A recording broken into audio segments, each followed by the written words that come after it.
of bright leaders and everyone representing the OH industry, I think it's only wise enough to give ourselves a big round of applause and kickstart with our conference. Ladies and gentlemen, let's get more and more energy today.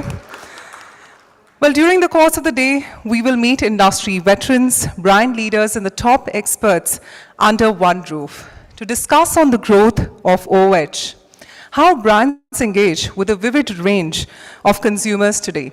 Also, we're looking at talking about the opportunities, the challenges, as well as what lies in the road ahead. Today, we will also have the opportunity to directly communicate with these leaders, marketers, innovators, and everyone involved in the OH advertising industry. Ladies and gentlemen, this year, the theme is Connected Experience. So let's learn how OH integrates with digital as well as the other channels for comprehensive consumer engagement, focusing on synergy with digital platforms and omni-channel campaigns. Ladies and gentlemen, in the e4m OH Conference 2024, a platform where the industry leaders and the experts from the OH ecosystem share insights on the wide range of topics under our sub-theme, which is traditional OH. Today, we're also looking at having the conference as a mix of not only the standalone speakers, but we'll also have fireside chat and panel discussions. But before we go ahead, we'd like to keenly mention our partner, without whom this day wasn't possible. Presenting partner, Lemma, an omni-channel platform for emerging media. Let's give them a big round of applause to thank them from our side and extend our gratitude to our partner. Ladies and gentlemen, also we'll be tweeting live throughout the day on Exchange for Media's official Twitter page with our hashtag e4mneonsOH. We'd urge you to be present with us with our hashtag, and also we'd request you to keep the conversation going on by sharing your thoughts, experience, and also if you have any questions for any of our speakers, you can engage with them online as well. Well, without being any further delay, I think it's only apt for us to now call upon a serial entrepreneur, a media mogul, a journalist, and an eternal optimist rolled into one.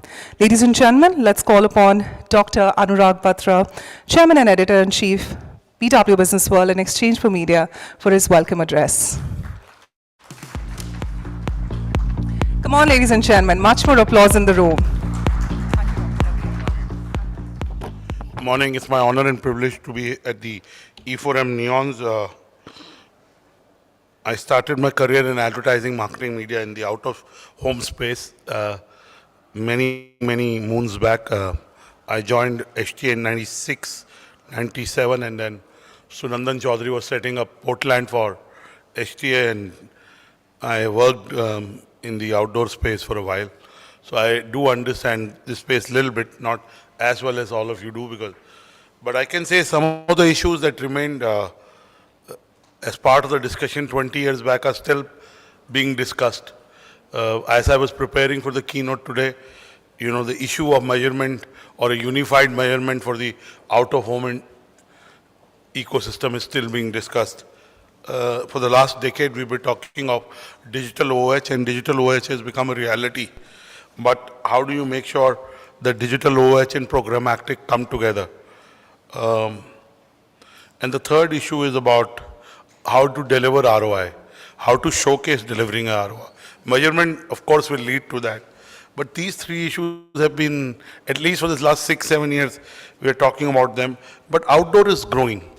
Post-COVID, with out-of-home consumption of products and services reaching new peaks in almost every category, the out-of-home industry in the last 3+ years has grown tremendously. With the mobile phone and the screen coming together to be able to carry messages, to be able to create commerce, and to be able to create experiences, has taken the out-of-home billboard screens to become an important part of the life of a consumer. In a city like Mumbai, where you do spend some amount of time traveling, or in every city of the country, whether it's Delhi, Bangalore, and I can go on, while we are sitting in the car interacting with our mobile phone, sending out texts, consuming content, we also end up interacting with the billboards. If you look at more advanced markets like Singapore, Hong Kong, where you can actually interact with a billboard, and with the combination of the mobile phone and the billboard and the programmatic nature of content, you can actually do social commerce. Digital companies and out-of-home companies have to merge if the future of digital has to be programmatic, if the future of digital has to be interactive. In India, less than 5% of digital OH is programmatic because there are at certain locations there are only one site, there are not multiple sites. So really the digital out-of-home industry is growing, the out-of-home industry is growing, and it is an integral part of the, the 1 lakh crore, according to Pitch Madison Advertising Outlook. This year the advertising will grow to more than 1 lakh crores, more like 1,08,000 crores. 10% of that is almost 10,000 crores. So out of home, with new areas of consumption coming up, new economic clusters coming up, new buildings coming up, new roads coming up, new areas being developed. What is happening in the real estate sector? It is growing leaps and bounds. More and more retail malls are coming up. Retail is a huge place for consumption of content, creating commerce, and more importantly, interacting with the messages on outdoor. Cinema halls. In COVID, we'd written away what will happen to cinema halls, but cinema viewing is back. People are going to cinemas, people are going to retail malls. And of course, there are certain categories that are very aggressively using out-of-home. Media has been one of them. The OTT players are another large category. But if you take the BFSI clients, the auto clients, and the media and OTT, these are the three largest categories. And over the last 1 year, real estate has come back as a large category of advertiser in the OH format. As I said, if the OH domain has to grow, there are 3 P's that we talk about in every business. One is personalization. OH has to become personalized. It has to become one-on-one. Second is the P of, this P in some other businesses we may call it something else, but in the OH business, I'd like to call it product consumption. It is not just about receiving the message, seeing a billboard, but can you create commerce through your mobile phone in the combination of the out-of-home. So one is personalized messaging, second is product consumption, and third is platform play. As I said, in the OH domain, there are multiple players who are doing good work, who have prime sites and who have prime locations, but they are not collaborating with each other. If they collaborate, what they can do for each other will be much bigger than what they are doing individually. So really, if the OH of the future has to be created, there has to be personalization, there has to be product purchase using the mobile phone through interactivity with the out-of-home display, and last but not the least, there has to be a platform play. Currently, all the OH players are singular. We also saw last year 2 of the out-of-home players getting listed. One is an outdoor concessionaire and the other was an outdoor services play.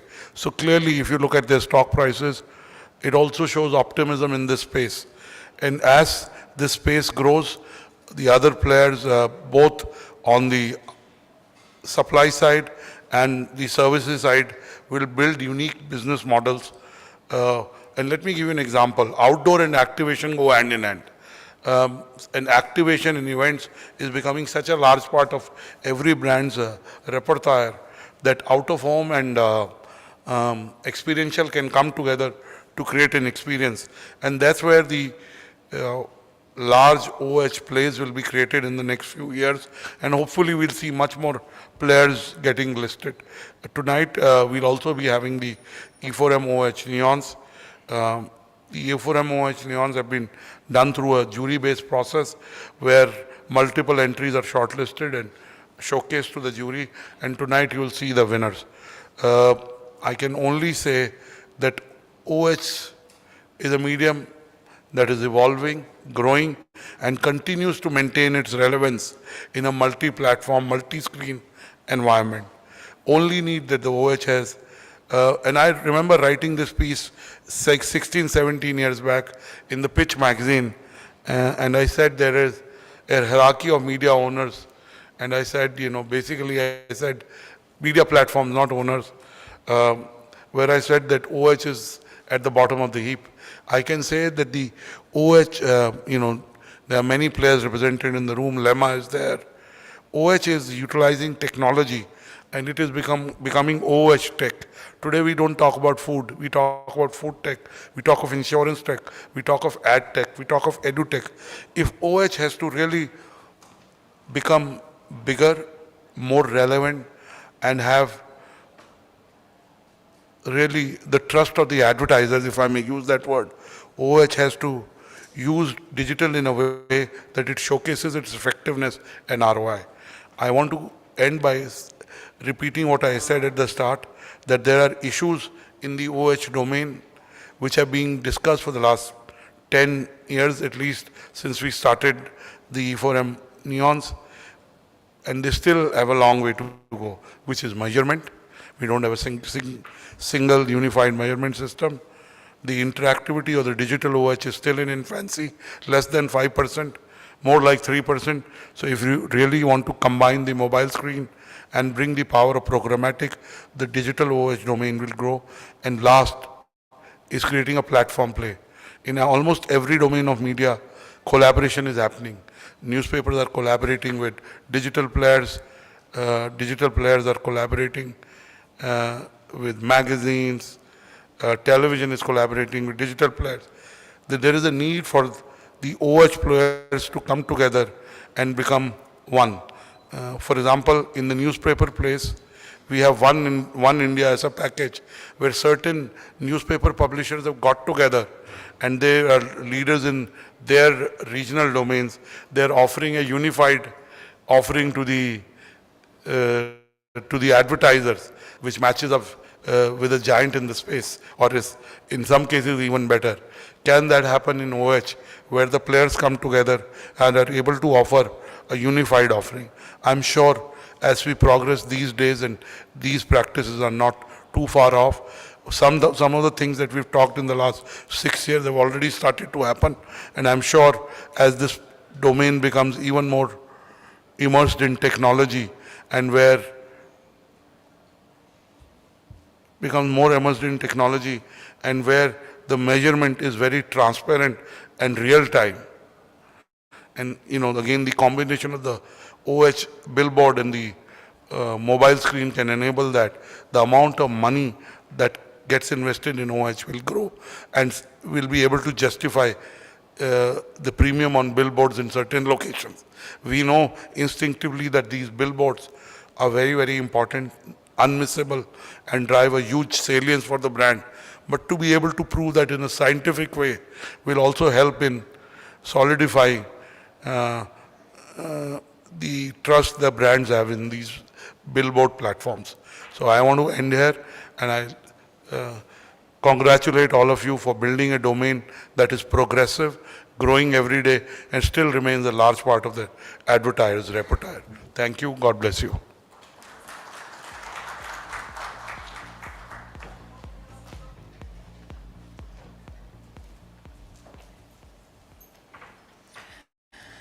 Thank you, Dr. Anurag Batra.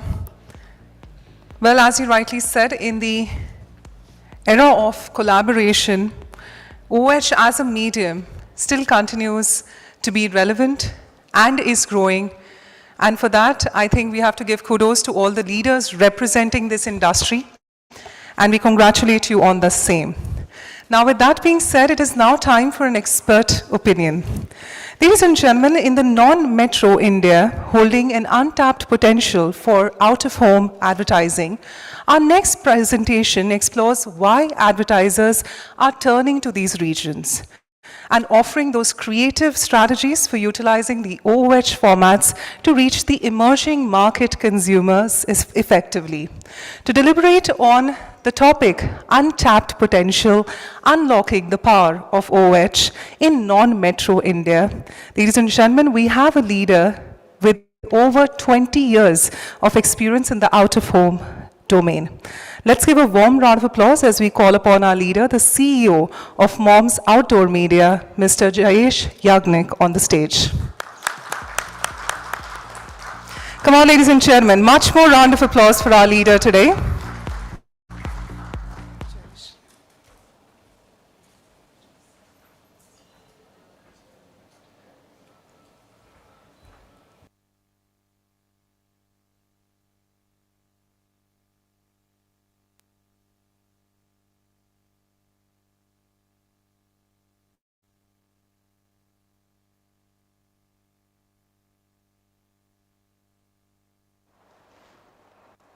Hello. Hello. Good morning, ladies and gentlemen. I think the early morning flight, a lot of traffic. Don't see any energy in the room. Good morning, ladies and gentlemen. Thank you. Thank you. Well, I'm here to talk about the unlocking the power of OOH in non-metro cities. And most of the point I'm going to cover, Anurag has rightly said that, there is a lot of potential which is there in OOH as an industry as a whole, where I'm going to talk about the non-metro per se. But, quite a few things you have rightly covered so in that. But when we look at the topic out here, which says unlocking the power of OOH in non-metro cities, one thing we all agree that there is a tremendous amount of power which is lying in this particular so-called non-metro cities. What is that? During the course of the presentation, I'll try and keep it as crisp as possible, but I think it's going to take next 20-25 odd minutes. What I'm going to cover out here is, what is there in this particular cities, why it is so important, and how we can leverage this going forward. Before I begin, I would like to start with, a few of the facts, which is like, did you know kind of a thing. First and foremost, if you know, studying abroad was, more of a metro phenomena some time back, but this is as per the Economic Times latest report, where you got to see that, more and more students, be it undergrad or graduation studies, are trying to go abroad for the further studies, and most of them nowadays are from the smaller towns. If you see the towns like Ludhiana, Amritsar, Lucknow, Raipur, Bhopal, these are the kind of town where maximum number of students are seeking to study abroad. Another thing what Thomas Cook have said of lately, the amount of travel which is happening abroad, people are seeking, more and more people are going for the holidays abroad. The more and more number of tourists what they are getting are from the smaller towns, and it's even surpassed the metro cities. Third, very interesting, Victoria's Secret has said that they have received a large chunk of order just before the Valentine's Day from a small town outside Patna. And this is for the large chunk of lingerie order what they've received, which is surprising for them as well. So these are the kind of facts, which is actually very, very fascinating, because we all, being here in metro cities, we think that, how it is going to be in the smaller cities. But when I did a research, this is the kind of facts which is coming up. Another thing, when we talk about the super luxury cars, we all know about the luxury cars. Yes, it is smaller phenomena in towns like Kolhapur, where the farmers' things are very hit, and the maximum number of Mercedes sale used to happen out there and all. But if you talk about the super luxury cars like Lamborghinis and Ferraris, if you got to see the amount of sale what they are getting from the towns like Kanpur, Guwahati, Salem, Surat, etc., it's tremendous. Now, what does this tells us? This tells us the power which is lying in these cities, or so-called non-metros, and the potential what is there. Couple of months back, we did Pitch Madison report in the very same venue, where we talked about outdoor overall as an industry, what is the industry size, how it is growing, what are the things.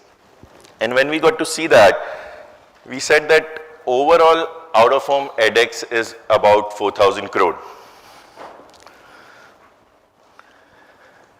And as Anurag mentioned some time back, in past 5 years, OOH as an industry as a whole has grown 1.5x. And mind you, this 5 years include couple of years of COVID as well.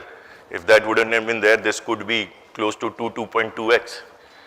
So in last 5 years, 1.5x is the kind of growth which has happened overall in an outdoor as an industry.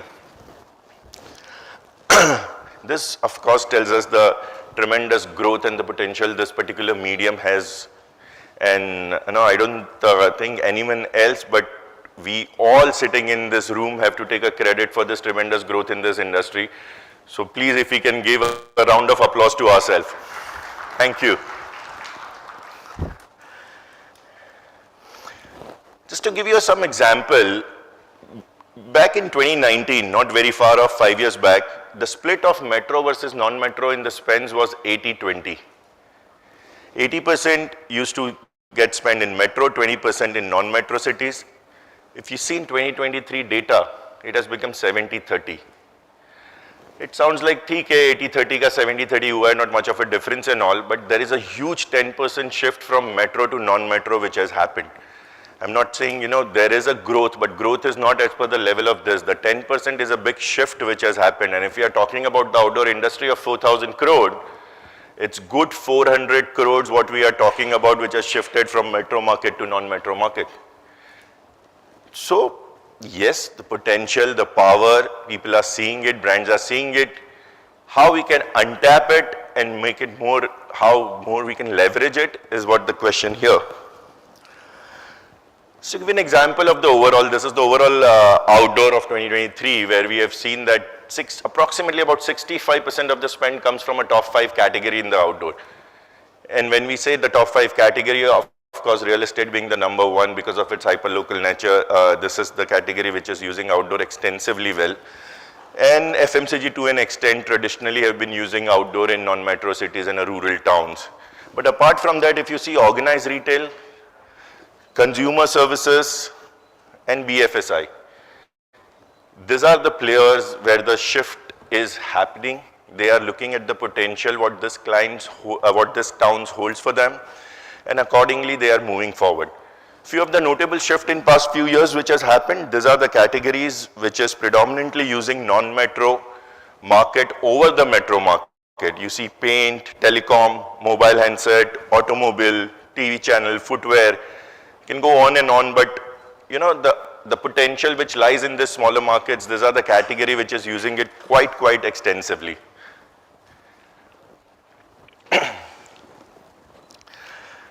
Let's delving into the market, because every market is different, every market is unique, they have its own characteristic.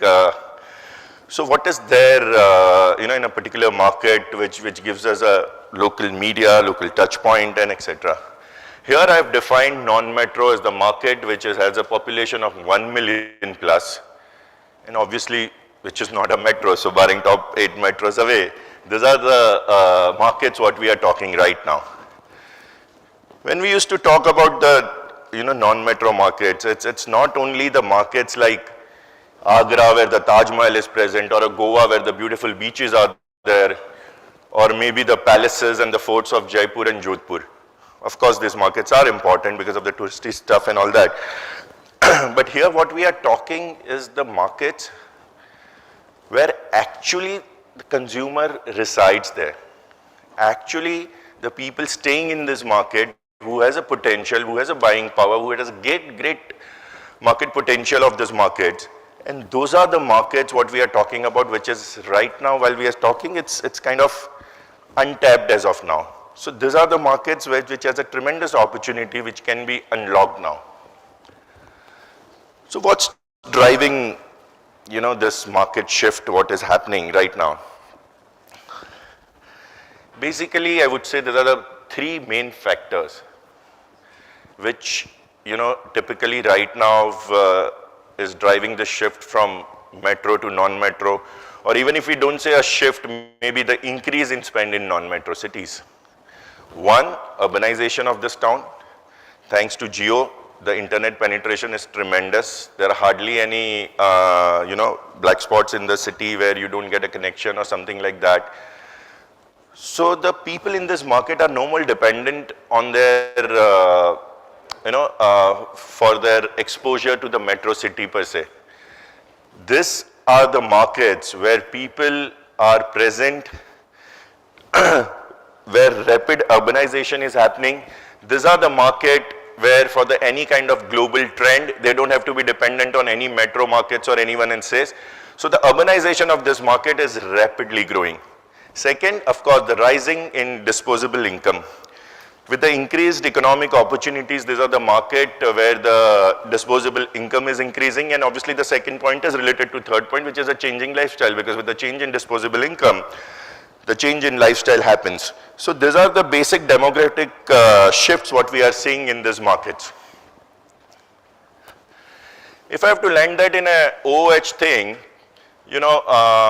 Anurag did mention when he did the welcome address about the kind of malls and the transit, how it is growing.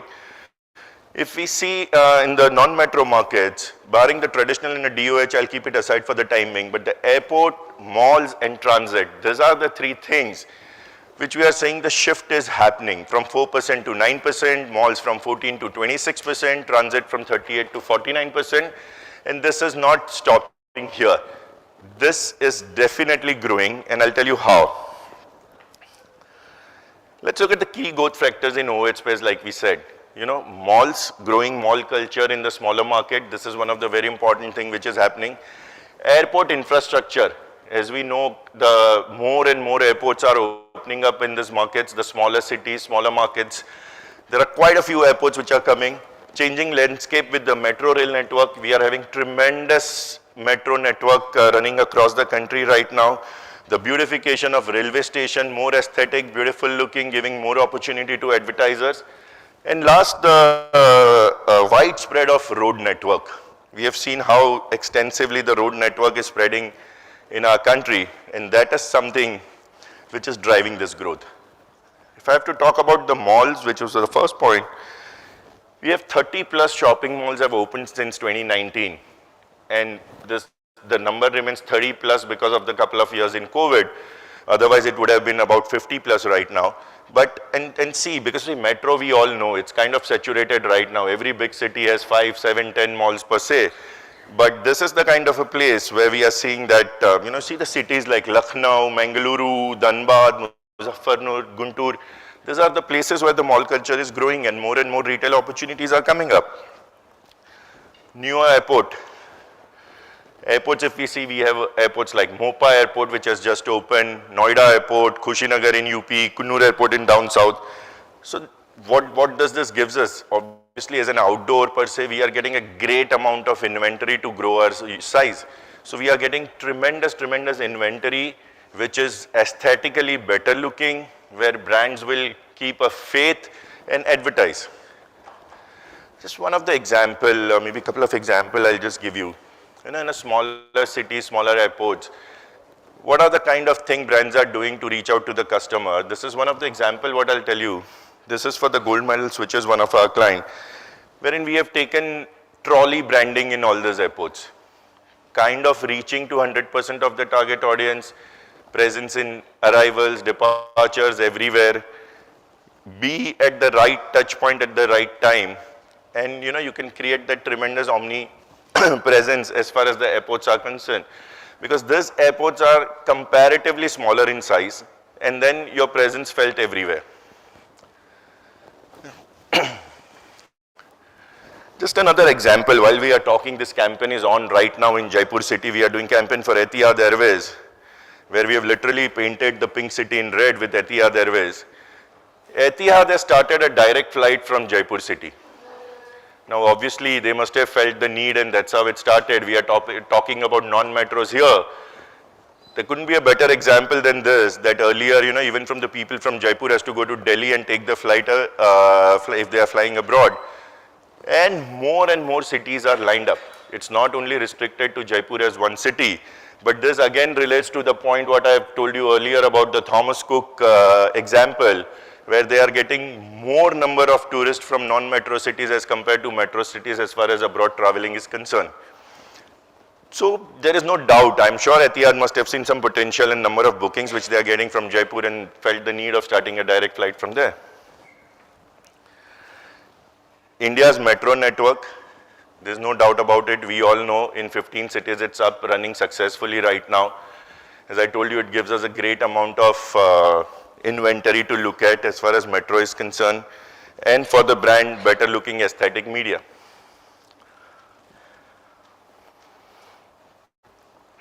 We have a volume.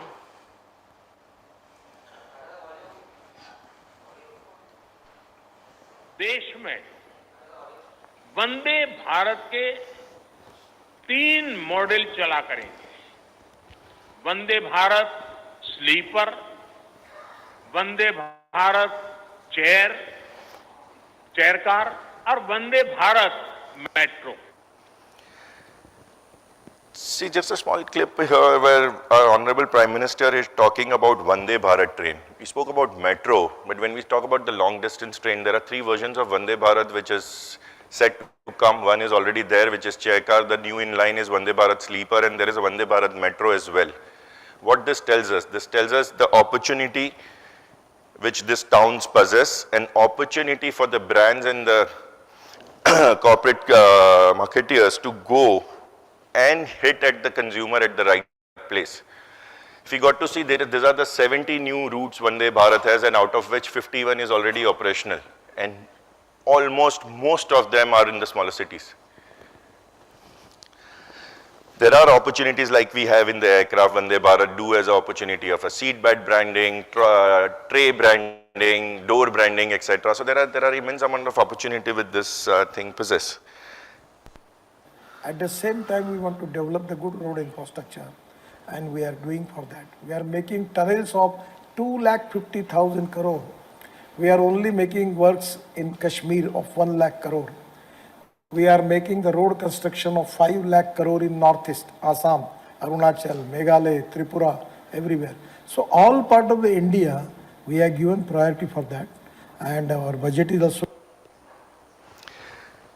So you have heard what our Honorable Minister is saying. He never mentioned any of the metro cities out here. He said Kashmir, he said Northeast, he said other towns, tier 1, tier 2 and all. Where the road network is building up. It is building up in smaller cities. It is connecting, maybe, we are talking about Bombay-Delhi corridor, but how many towns in between gets a better connectivity because of this so-called 2 metros connection? What does this robust road infrastructure gives us? It gives us food mall, food plaza, a various opportunity where one can brand, advertise. Even with this new road corridor, what they are planning is EV charging station with a one-stop solution where there will be a convenience store, public utility, EV charging station and a food mall. All this put together with the fantastic amount of digital out-of-home placed out there, you're going to get a completely new kind of advertising model in India. So it is not restricted right now to metro. There is a potential which is there to untap. Just one thought. Is religious tourism a new opportunity? We all know that, we know that how it is, somewhere we have heard it, some clients do want it, we research it, we do give it. But can it be done as an opportunity? One of the obvious example of Ayodhya, what I have taken right now, 70 to 80 new media have come up post the opening of the temple. Footfall have increased from 0.2 million to 23 million. Which is a whooping jump in the footfall.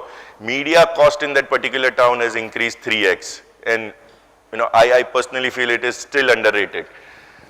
Increased demand of airports, roads, trains, etc.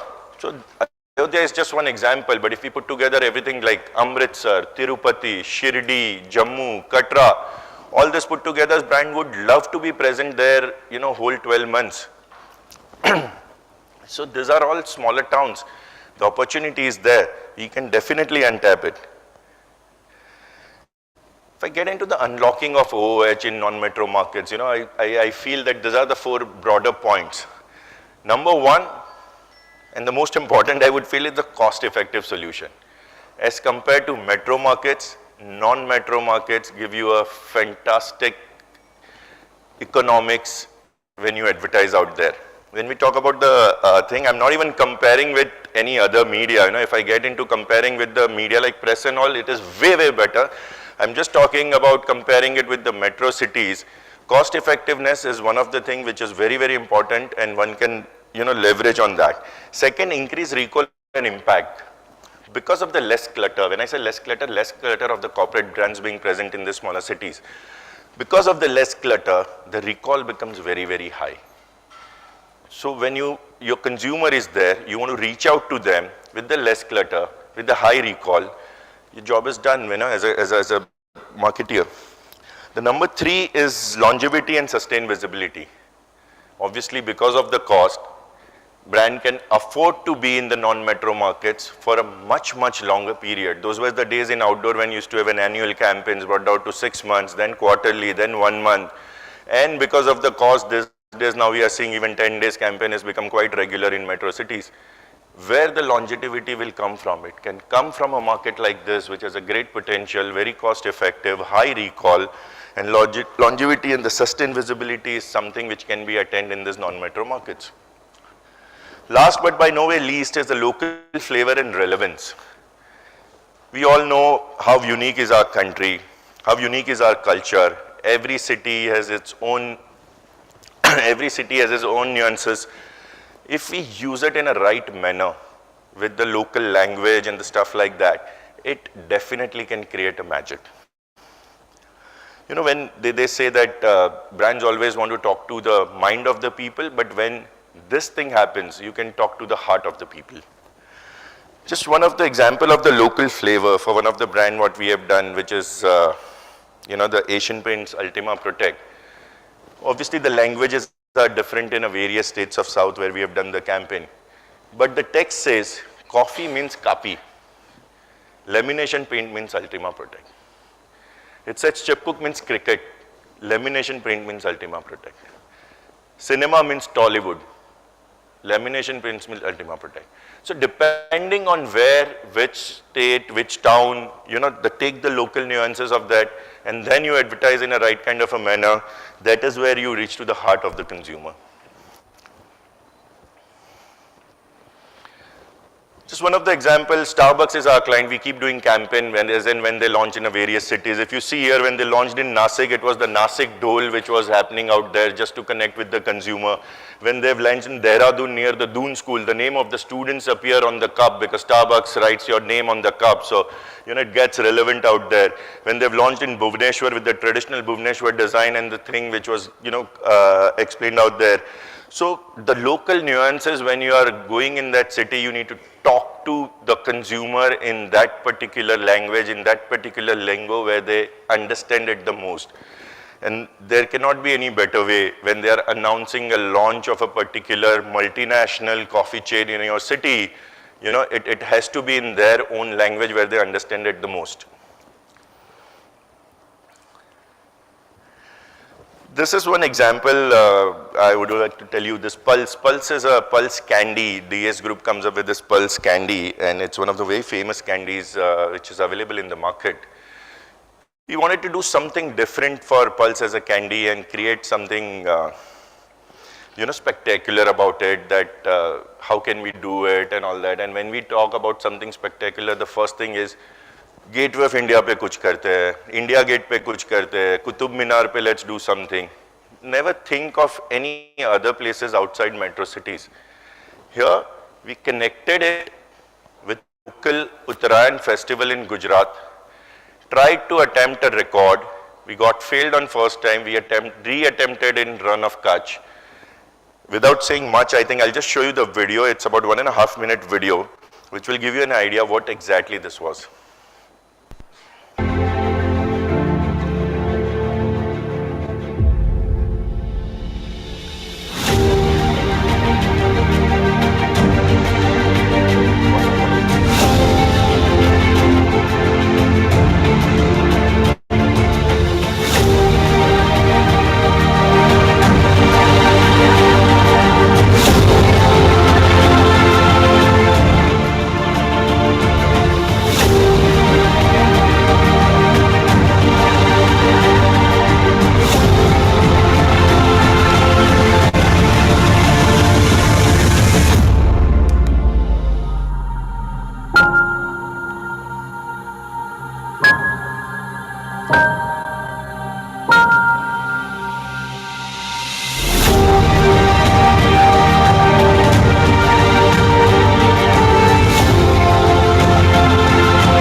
how it was done, and this Limca Book of Records, the recognition, we just got it last week on 1st of May. So that's why I thought of including out here, because we did this last year. From past 1 year, we were providing details to them.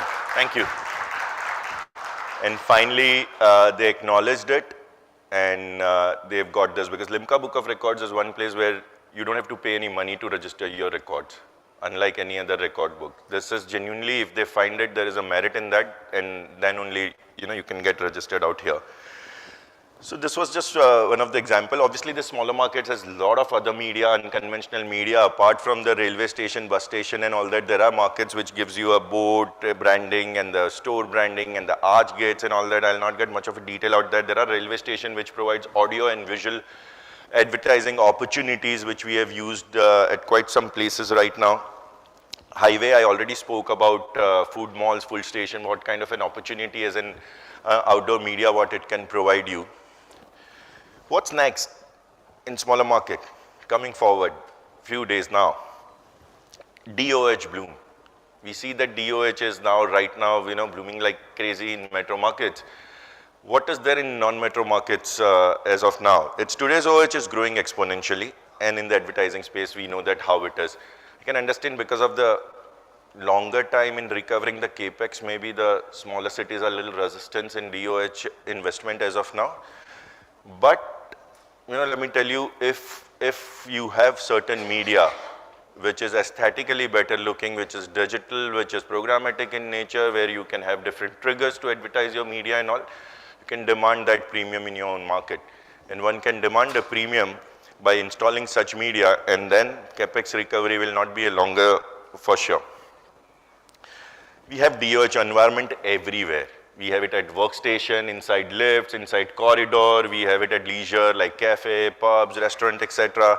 Shopping malls, cinema, transit, everywhere, be it railway station, be it airports, be it cabs, and so on and so forth. Traditional, of course, it is there. And last but not the least, even at your own place, in your residence, when you reach, again, the same way how it is there in the corporate, you have digital out there as well. So basically, a multi-touch point present everywhere through the various this thing, which is out there.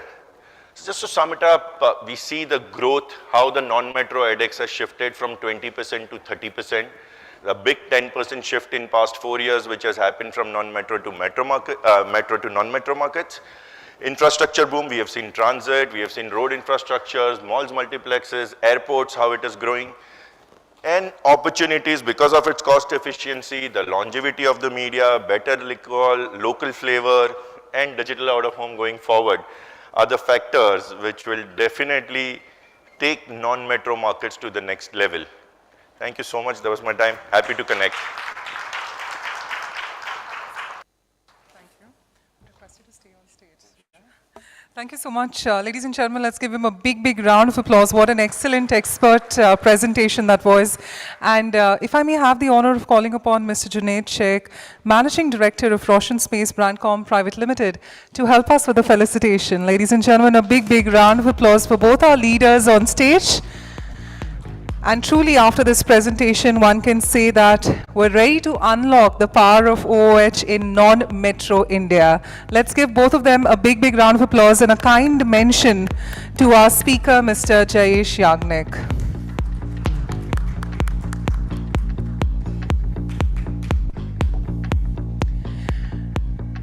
Well, one of the biggest testament of a power-packed audience like all of you, I can see huge numbers, and the applause needs to match those numbers. So can I get a bigger round of applause for all of you? Come on, everyone. More energy in the room today. You're here to support one another, and ladies and gentlemen, it is now time for something big. We're talking about the time for this special unveiling of the new brand logo of Lemma. And what a better place and way for Lemma to be present here at the e4m OH conference to unveil the same. And ladies and gentlemen, for this special unveiling, I'd now like to call upon our dignitaries on stage. First up, Mr. Sam Balsara, Chairman, Madison World. Let's give him a warm, warm round of applause. Joined with Mr. Gulab Patil, Founder and CEO of Lemma. Thank you, Mr. Patil. Ms. Lara Balsara, Executive Director at Madison World. Thank you, Ms. Balsara, for joining us. And Mr. Naval Ahuja, co-founder of Exchange for Media.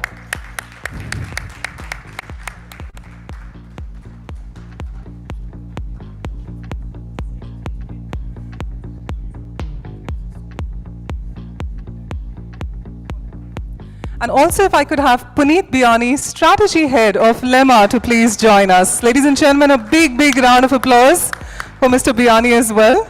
Thank you so much for joining us. And since we have our dignitaries on the stage, we'd like to request Mr. Sam Balsara to do us the honor of cutting the ribbon and helping us with a special unveiling of the brand logo, which will be displayed on the screen at the back. But let's get all our dignitaries in the center, and we'd like to cue in for Mr. Balsara to do the special cut. Ladies and gentlemen, a big, big round of applause. And with that, Mr. Patil, let's get you to open. And ladies and gentlemen, right on the screen, the new brand logo of Lemma, everyone. Come on, ladies and gentlemen, much more applause in the audience. And with the new brand logo, let's get all the dignitaries in one frame to come together as a group photograph as we celebrate the new brand logo of Lemma. And as we have the dignitaries on stage, we'd also like to cue in for the new brand AV to be displayed, while as we request our dignitaries to be present on the stage. Could we have the new brand AV?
So ladies and gentlemen, with that, we just request our leaders to stay on stage as we have a token of appreciation which Mr. Gulab Patil would like to give to each of our dignitaries present on stage. So let's queue in for that, and we'd request Mr. Patil to hand over the mementos. First up, starting for Mr. Sam Balsara, right in the center. Let's get you in the frame, sir. Ladies and gentlemen, a big, big round of applause, and of course, even the memento to be given. It's a token of appreciation, a pretty heavy one, I believe, but for Mr. Sam Balsara. Let's give him a big, big round of applause. Thank you, Mr. Balsara, for joining us. We'd also like to appreciate and thank Ms. Lara, requesting you to please step in the center as we request Mr. Patil to hand it over to Ms. Lara Balsara. Come on, ladies and gentlemen, a warm, warm round of applause.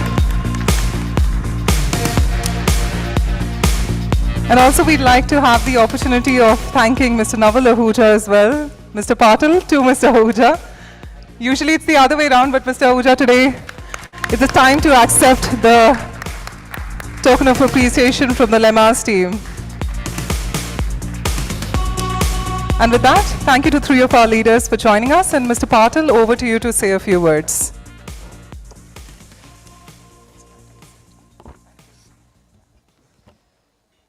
First of all, thank you, Sam, sir, and Lara, for your time. So ultimately, Lemma as the new identity, and this is an omni-channel SSP platform for emerging formats, which includes digital out-of-home. Obviously, that is the emerging formats, and connected TV, OTT, and the audio format.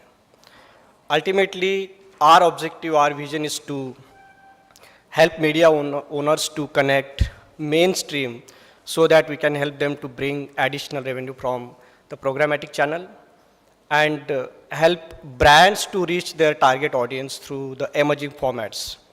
So emerging formats, these are the evolving formats where brand can reach their target audience through starting from top of the funnel, that is the mass media, and then further the deep and rich targeting through the emerging other formats just like connected TV, OTT, and even mobile formats as well.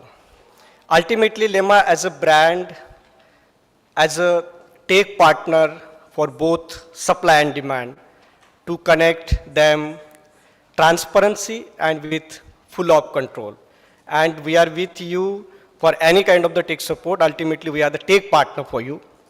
And ultimately, we help both connect supply and demand transparently so that we can bring that revolution in the market and ultimately connecting both supply and demand so that whatever the gap today because of the non-measurement and there is again the lack of the data parameters, with focus on the user privacy and ultimately with focus on helping brands and publishers to both connect through the transparent platform. So ultimately our focus is to become the take partner for both supply and demand so that we can connect them with transparent and the open platform. Thank you very much.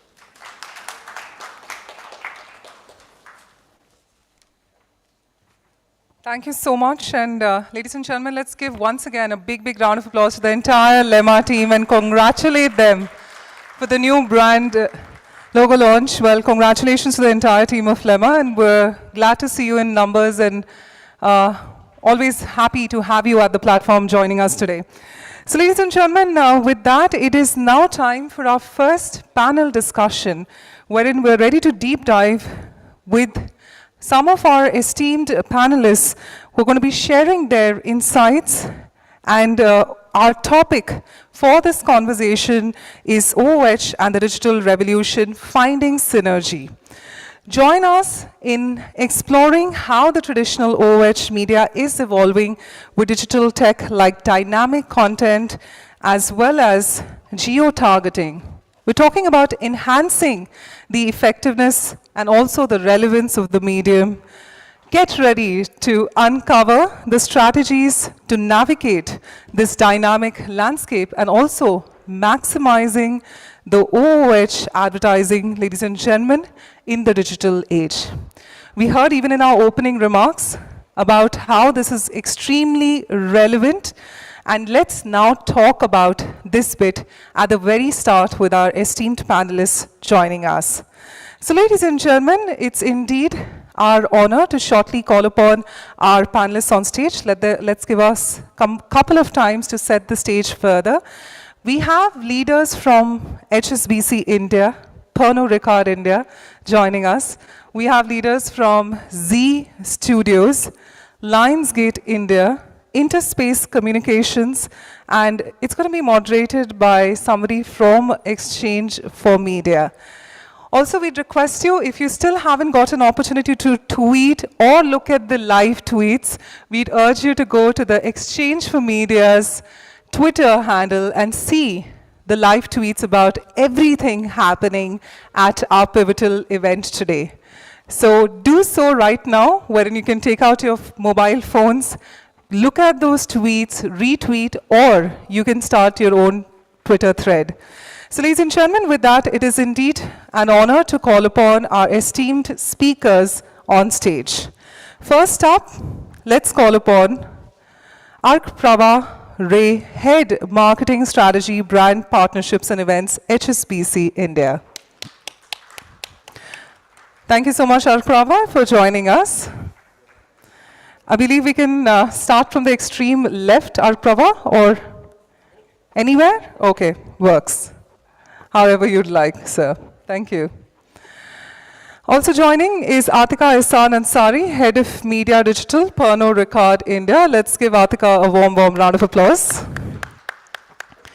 Neeraj Joshi, Head of Marketing, Z Studios. Neeraj, thank you so much. Anushri Bharadwaj, Director Marketing, Lionsgate India. Anushri, a warm welcome. Vikas Noval, Country Head, Interspace Communications. Vikas, thank you so much. And the session chair for this conversation, let's welcome Sonam Seni, Assistant Editor of Exchange for Media Group. And with that, I leave it in the able hands of Sonam to curate the conversation forward with the panelists. Over to you. Hello.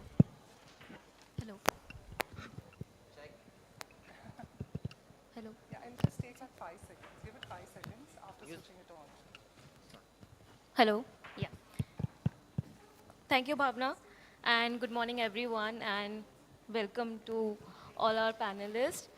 We have a very diverse panel today. And this is the first session. So we'll try to make the best out of it. So the topic of today discussion is OH and digital revolution, finding synergy. Over the years, we have witnessed fascinating evolution in OH media from static billboards to interactive digital displays. In this session, we will be exploring how traditional OH advertising is evolving with digital technologies. So before we start the conversation, I would like to ask each one of you if you can share, one ad on the billboard that you saw in the last 6 months and you liked it, really liked it. You want to start with me? Yeah, I'll start with. Am I audible? Yeah. So actually, I have two, and I'm just going to be very short about it. The first one is while on the way here, I think on the Western Express Highway, you have like this whole stretch taken over by Netflix and Hira Mandi. So not only impactful out of home, but also the small format, digital format that keeps evolving along with that whole frame of those two pillars. So that's really top of mind, guys, while I came here. But I think the most impactful one I've seen was probably 3 months ago at a Burger King in London, where near all the outlets, if you go there, there would be a hoarding and there would be the smell of a burger, like the grill smell. And the minute you're there, your phone just pops up. Whatever app you open, get yourself, a burger right now. I think that was really, really impactful. I don't know how many burgers I would have eaten just because of that. So yeah, but right now top of mind is Hira Mandi, the way they've taken up, and specifically for Netflix, the way they use out of home in this particular stretch is absolutely wonderful. But I wish they would do more with it, but it just is in your face, you can't ignore. Arko? Thanks. I think I absolutely agree. Even when I was coming down, that's one thing that came at the top of my mind, and I saw it. And obviously, the Sanjay Leela Bansali set and the color, obviously, it captures you, right? I don't have one specific billboard or outdoor in mind at this point of time, but what I can say is, what always captures me, I have this trip most of the times from Bombay to Pune, and you see the Jeep, outdoor, which is there, after the toll naka. I think that's something that stands out. I think, from a perspective of outdoor, I think every brand should look at, building something little innovative from a creative point of view, which stands out rather than just selecting the location and just having a standardized creative and skin for all locations. I think that then creates a more PRable kind of a story. I think that's what stands out for me. Not in the last 6 months. I think they have that slot for the last few years now. Yeah. Anushri? Yeah, so for me, I would say the Apple hoardings, they always stand out. The classical, that big size format with very, very real pictures, which makes me feel, hey, I could also take this picture. So I think a picture says 1,000 words and they do a fab job with that. Also the consistency of being present across those 10, 20 locations in Bombay or wherever in the world, I would say that's brilliant. So I love Apple. And one more example I have, which I really liked of late, the whole piece that Zomato was doing. So, they were defying the norms of outdoor, where ideally you're not supposed to have more than 5 words and there should be a picture. They said, we don't need any of that. We'll just have our red and we'll have like a really quirky caption which will make you think. And I think that campaign really stayed with me. Thank you. Neeraj? The campaign which I think is actually doing rounds, and something that I noticed a couple of days back was something that Panchayat did. It's not conventional outdoor, Amazon Prime and Panchayat, where they went out to vegetable vendors and with food colors branded some vegetables with the show that's upcoming. I think that was attention grabbing, and yeah, I think what we grapple with, all of us, is as brand custodians or as marketing people, that can outdoor also create chatter, and then this is something that stood out for me, and it was cheaper, and it had the virality built into it. Okay. Vikas? Well, I would have many of my favorite campaigns, but if I have to choose one, it has to be Apple, hands down, be it globally or in India, because of few things. Apple perhaps knows how to get value of out of home. So if you were to look at from the media selection to having minimal copy on the billboard, great product shot, uncluttered visuals. So I think they know how to use out of home pretty well. So be it India or globally, hands down Apple. Otherwise, I can still name another 49, 50 campaigns that I love, but I would stick to one. Okay, great. Thank you. So coming back to the topic, I would start with, if you can share how has digital technology changed traditional OH advertising scenario, and what do you think? What are the key benefits? We'll start with you, Orko. So obviously, it has been, on and off, you see digital hoardings coming up in India, right? But I think in the last couple of years, 3 years, we see this coming up even more, right? I think the relevance of digital OH is how you actually put your creative on the quality of or the quality of creative, how it comes out is very important. Now what happens today is obviously you have some digital inventory where you have 8 to 10 brands coming one after the other. So for me, I think you have to play around with it in terms of to get maximum impressions, how you make it more relevant. See, at the end of the day, if you're really using digital, use it for the medium rather than just, again, having the same creative. Because I see a lot of campaigns today having the same creative for non-digital vis-a-vis a digital, right? So it has to be medium specific. We have to treat digital a little differently. Use GIFs, use different formats on digital, obviously based on what is allowed on the medium, but use different ways of doing it, right? So it allows you creativity. That is the top of the mind, right? The second thing that it allows is obviously, you can actually upload a creative in 1 hour.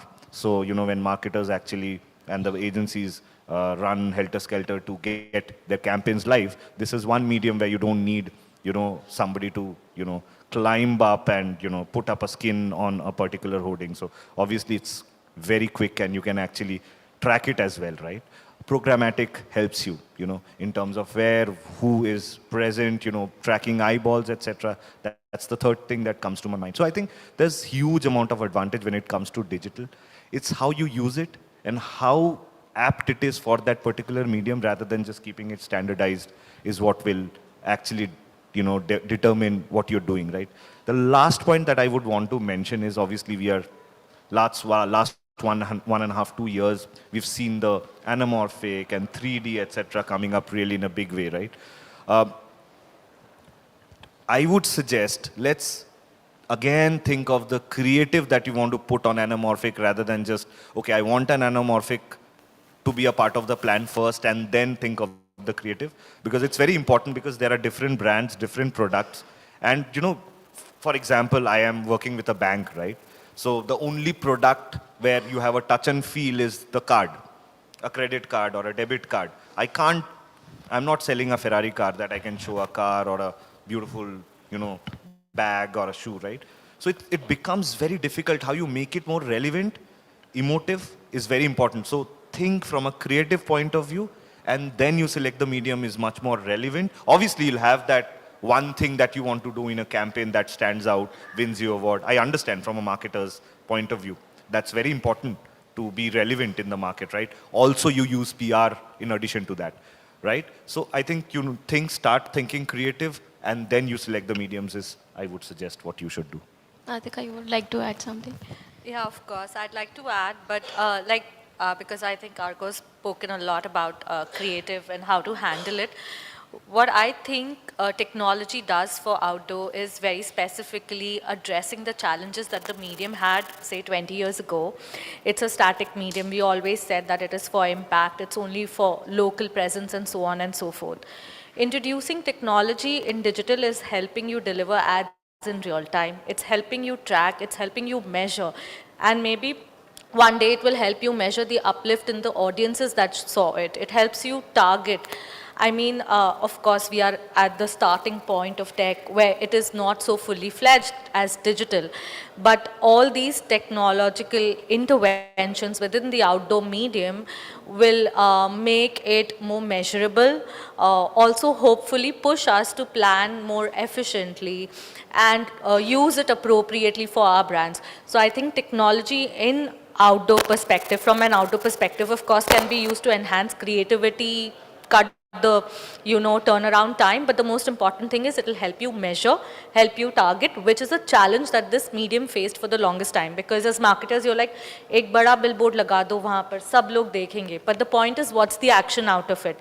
Are people actually going to the store and buying it? Is someone scanning a QR code? Are you buying passes out of seeing an event ad over there? I think it is solving all of these problems, and it's a really good step in the direction of measurement.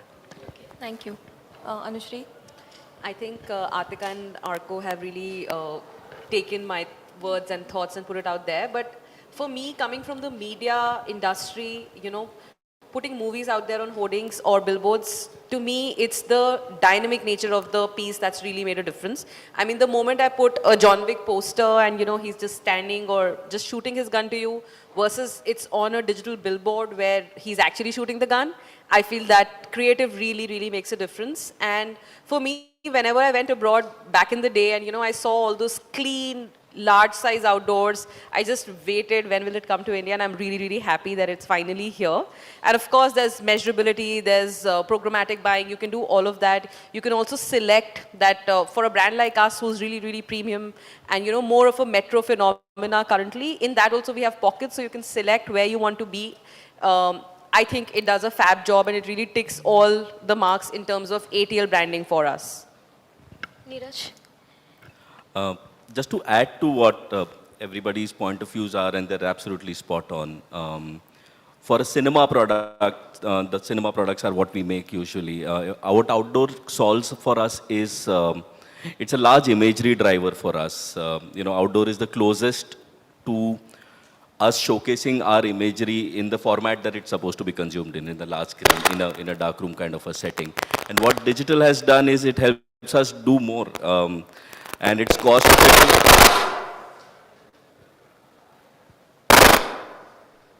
Definitely not my mic. Shall we go? All right.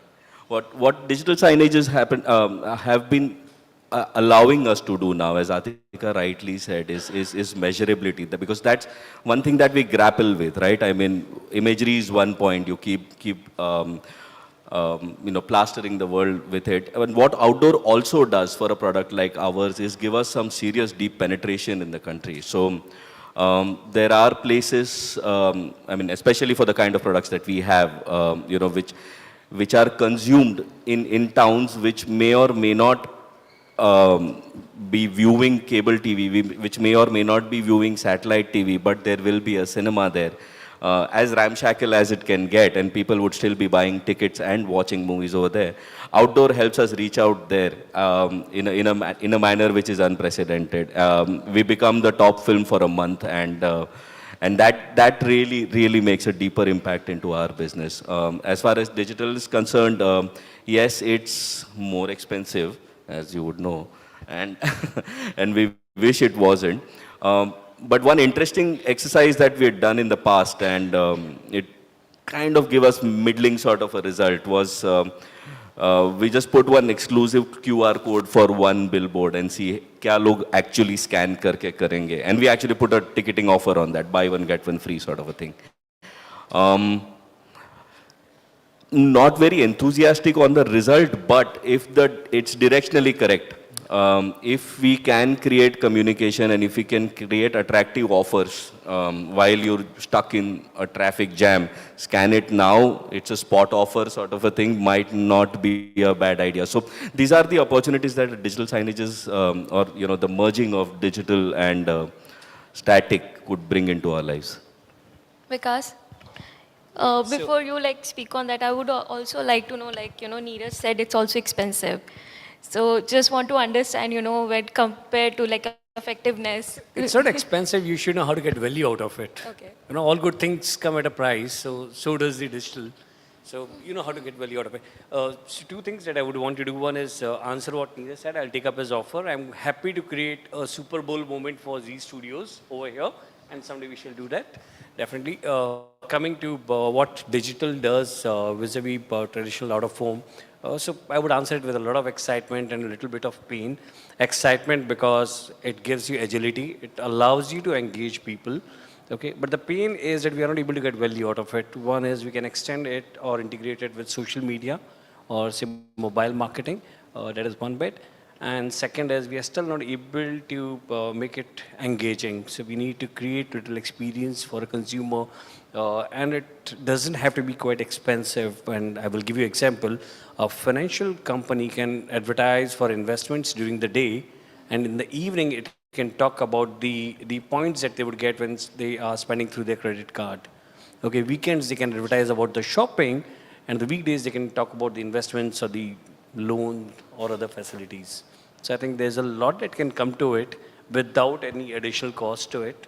But like I said, getting value out of it is more important than just spending money. Okay. Also, Atika mentioned about the challenges, so I would like to start with you. If you can, talk about what the main challenges faced when, traditional OH merged with the technology, digital technology. No, with digital, when it's merged. And like when it comes to, data privacy concerns. I think we are a country which is not so much emphasizing upon compliances and regulations. So I don't think data privacy is still far a challenge to us. I mean, that's what even ARCOP would also agree that even though they follow all the compliances and regulations all across the globe, but in India they still have got little flexibility on it. In terms of integrating traditional out of home with digital, somewhere I haven't seen a classic case of both of them. We are still at a very nascent stage of trying to figure it out, how to use digital. Currently, it is just able to address one challenge, which is out of home has always been an attention-seeking media. Now it is attention-grabbing. So one challenge has already been crossed.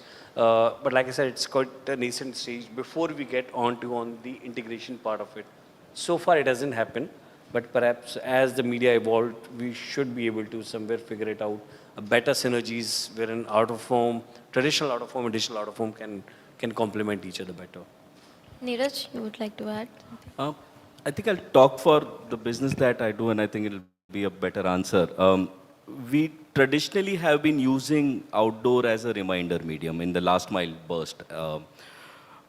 With newer tech and with the synergies that, the integration on social and digital that are available currently, and maybe it could probably be treated as a driver medium, maybe change the timeline of its existence within the campaign, and it might give us different results.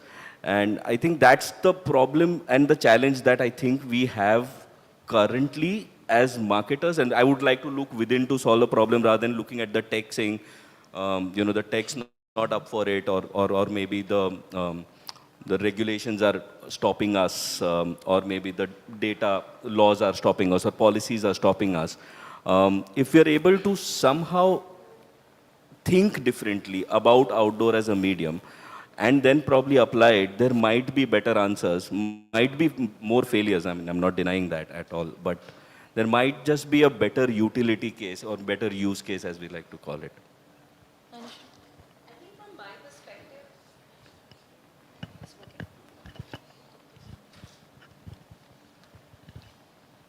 Yeah. So from my perspective, I think it was a lot to do with the, that mindset change even for the marketeers. Because, you were back in the day used to having 100% SOV on a site to suddenly moving to a digital outdoor where you know that you'll be in 2 minutes, maybe you'll get 20 seconds or whatever, that programming is. So initially, I would say, I think Cyber City in Delhi was pretty much the first to really have this. And all of us used to grapple with that, should I, why is it not cheaper then, If I'm only one of the brands out of many, why is it not cheaper? So I think it was more of a mindset change. I don't see any technological gaps yet. I like the fact that, your production is cheaper or it's not as expensive. There's just a software upload that you have to do for the imagery or your MP4 files, etc. I like that about it. But that mental mapping that now, even in outdoor, I have to share space with multi other brands and I cannot even get a category block like, it would be Lionsgate and after that it could be literally my competition. Next, that's the mental mapping we had to do, but I think we are good now. We've sort of crossed that bridge. So honestly, from a technology perspective for out-of-home, digital out-of-home, I see some challenges. One is a unified buying platform or a unified measurement platform because everybody is coming up with different solutions. It's sooner or later going to become like the digital space in India where you don't have a unique platform for measurement, buying or planning, and trackability becomes an issue then because if you're buying the same, different inventory from different vendors or platforms that are providing you with it. For example, in Bombay, if I'm doing connected out of home with about 4 vendors, what's the absolute reach? How many times have I gone? Do I simply add up the impressions or the reach? I think that unified platform of buying, measurement, planning would be something that we should aim at instead of becoming too dispersed. The other thing that I think is with GDPR looming on us, maybe prep ourselves to plan without cookie information because without cookie information, I'm not really sure how you're going to be able to target locations. I think these are the two things from my point of view that the digital out-of-home needs to ramp up to. Arko? I think they've covered most of it, so they've not left anything for me. But yeah, I just want to stress on a couple of small points. I think in addition to what they said, I feel one, we are still not there when it comes to measurement, right? Which they alluded to some extent. When we were shifting, we were talking about the digital revolution, shifting from traditional OH to digital OH. The first pitch was, okay, now you can measure. But I still don't see that happening. And still it's not, obviously it will take a lot of time to be 100%. We don't expect it to be 100% as marketers, as sellers or buyers in any sense. However, I still don't see even it is not even 40-50% there. So that's one thing I think needs to, we need to all put a thought together in terms of how we do that, how we track. There are measurement matrices, there are technological advancements which we have made, but it's still not there. That's one. And the second thing I feel is, again, just buying inventory on a particular digital medium which has 8-10 different brands coming up doesn't help. So from the production to the seller and the buyer needs to figure this piece out, how the brand benefits, because at the end of the day, brand is paying for it, and justifying it just by being present, and the numbers are again not trackable. So these are the two things I feel at this point of time we need to really move on. Thank you, Arko. Atika, I would understand from you if you can share, how has this digital transformation benefited your brand, and if you can share, any successful campaign. Yeah.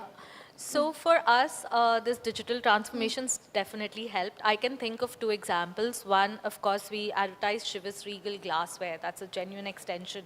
And if people were to be aware of it, it is a premium brand.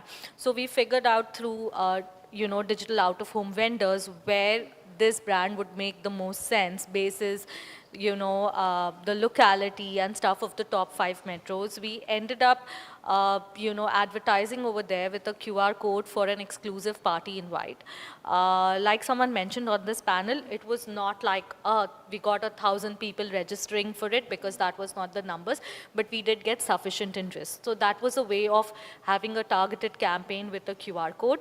But the other one that I think we absolutely love is a campaign called Absolute Ally, which we did with one of our very close out-of-home partner.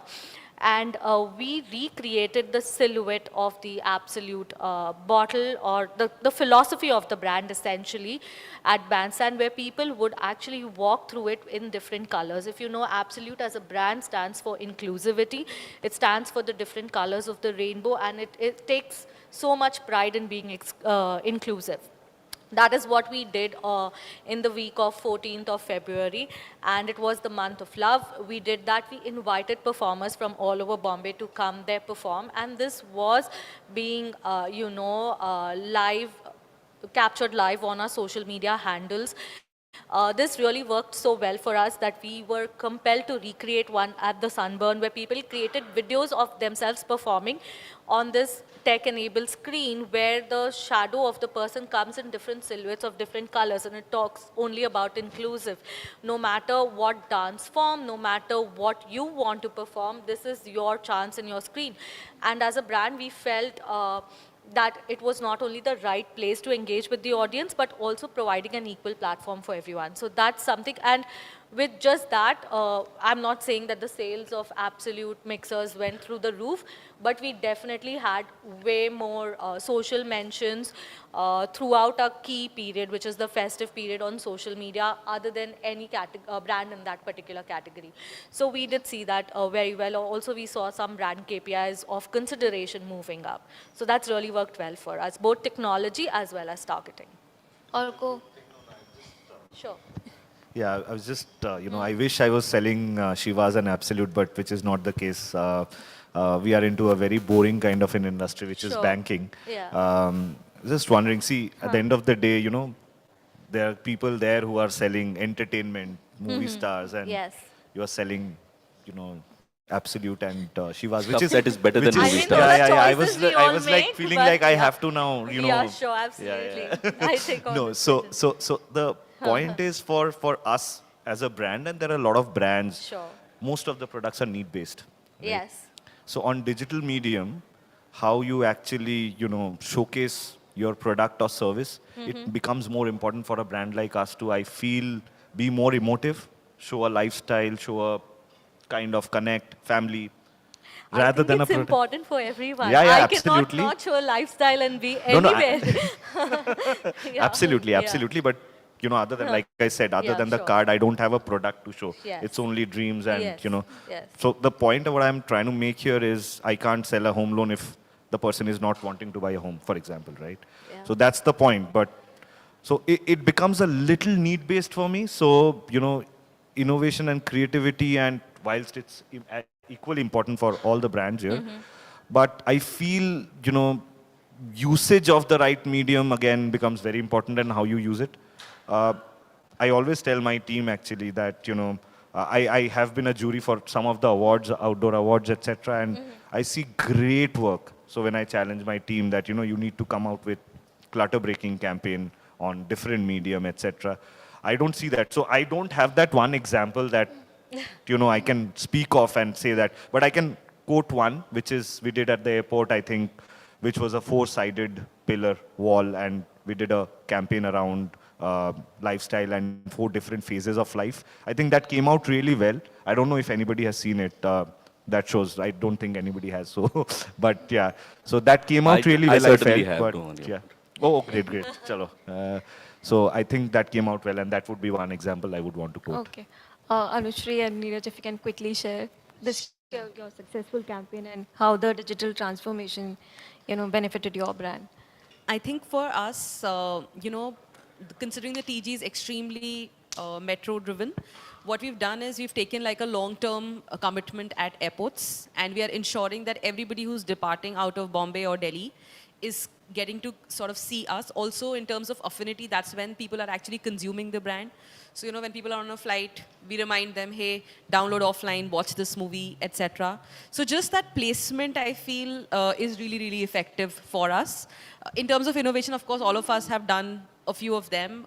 So back in the day when we were launching the brand, we did this, which was more traditional. We did this whole, lighting up the logo through the city. So we've done all of that. But I feel with digital, it's more difficult to get an innovation right. It was easier to do it with traditional because you could have jut outs, you could have, stuff like that. I've not seen too much of it on digital, but yeah, of course, we have a panel of marketeers. I will wait to hear from them. Neeraj? One that I would consider, it was kind of a, B-town, C-town sort of a campaign couple of years back, year and a half back. We had a film which we were promoting back then. The film was called Raksha Bandhan, and that the release was also tactically planned on a date which was closer to Raksha Bandhan. Wow, rocket science. But no, what we had done at that point in time was there was this understanding that people on those days, there's a lot of temple and visits to temples and relatives. So at that point in time, we'd put up in certain cities, outdoors, outside, in and around temples and places of worship for a film. And there were some comms on it which, encourage people and sisters to saying, put up your wish and, we'll make sure your brother gives it to you, kind of a thing, or we'll be the brother and all of that. So that kind of worked in pockets. Again, it did not work nationwide. It probably worked in one small town in Gujarat, one place in Rajasthan and all of that. But then these are good signs. I mean, if we do this consistently enough, these are signs for the future, and it's just that we have to be at it. So we don't let this one go of this kind of an arrangement or an alignment. Just keep at it.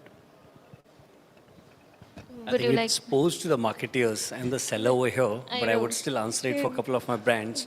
One campaign, so one thing that DOH does is the agility, or say hyperlocal targeting, if I would say. So when we do a campaign for Air Asia, when we did a campaign for Asia Air India Express, what we did is at different communication points, touch points, we had a different communication. So there are different communication within the airport, at the departure, and at the arrival. So this is one thing how we leveraged it. Second was for one of our clients, IDFC Bank, where we use the digital network, not the digital out of home, and at the VFS center, every week we had a different communication for them. So this is how perhaps we leverage the basic utility value of DOH in the digital network, which is the hyper-local targeting. Okay, we are running like little late. We have less time, so I would, start with you. Like, if you can share, what are the some emerging trends and innovation that, in OH advertising that brands should be aware of, and how can they modify their approach, to remain competitive? So one thing that we must have noticed over a period of time is that every time there's an integrated campaign, the believability in the campaign or the brand, it actually goes up. Right, so we should focus on the integration part of it. Currently, what happens is out of home happens in silos, radio happens in silos, so does the television and print. Somewhere we need to focus on the integration part of it. How can out of home, small thing that you do on out of home, could be a content for digital amplification. So that is one thing that we should be focusing upon. And second is how can we integrate it with the mobile marketing or the social media. So these two things that is being practiced globally, and we need to start back in India. So I would summarize it with only these one thing, which is the integration or the amplification part. Any one of you would like to add on this? So I think that the consumer is moving more towards multi-screen, and we need to move away from the traditional mindset of saying, oh, we plan TV first or digital first, then we add the second screen, then the third screen, then the fourth screen. Oh, by the way, let me just do outdoor also. I think that mindset needs to shift, honestly. We need to plan for a multi-screen consumer because we'll see more and more out of home becoming digitally enabled. So it will just be one of the other screens that your consumer is going to see you at. So that's the basic I think we all need to do. The other thing is, like for digital, we are planning today 3-second creatives or creatives where you get the consumer to notice you in the first 5 seconds. I think it will become more and more important as outdoor becomes digitally enabled. because you won't have the luxury of just one billboard where the consumer can just see you. It's going to be cluttered, brands are going to come. So my 2 bits would be plan for multi-screens, look at what specific role outdoor plays for you. In metros, it's a definite add-on to a digital CTV and an out-of-home. Don't know how relevant television is. In the boom towns, it is still relevant because people are still going out. But yes, modify your creatives, figure a way in which the communication best matches with the medium. Expect it to be more and more digitally pilferated. And the other thing is just focus on the measurement. How would you measure it in isolation? Anushri. I think the time is up, but I'll just mention one point. I think interactiveness is coming up in a big way when it comes to digital outdoor. I think we've seen examples outside India and in India also. I think there's a long way to go, but I think that's one thing that I can think of at this point of time. Yeah. Okay. Thank you so much, everyone. It was a very insightful session. I hope everyone liked it. Over to you, Bhavna. Thank you so much. Ladies and gentlemen, with that, we now request our panelists to come together for a group photograph. And of course, we'd also like to have the opportunity of calling upon Rajiv Dal, the Chief Revenue Officer of Lemma Technology, to please join us in giving away the mementos to the panelists. But meanwhile, let's get all of them in one frame. Do we have, do I come and take your photo? All right. Let's get you in one frame so that we can have that in the video recording and give the biggest smile. Let's give them a big, big round of applause, ladies and gentlemen. Come on, audience. You can be much more appreciative with a big round of applause for them.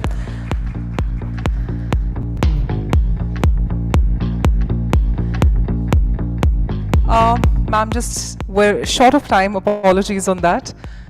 What I could request is, since Rajiv is not in the room, Sonam, you curated the conversation so wonderfully. Can I request you for one last favor to give the mementos to all our panelists, right? Let's get the mementos in, and let's have Sonam to give away the mementos to our panelists. First up, Mr. Ray, thank you so much for joining us, and let's get both of them in one frame.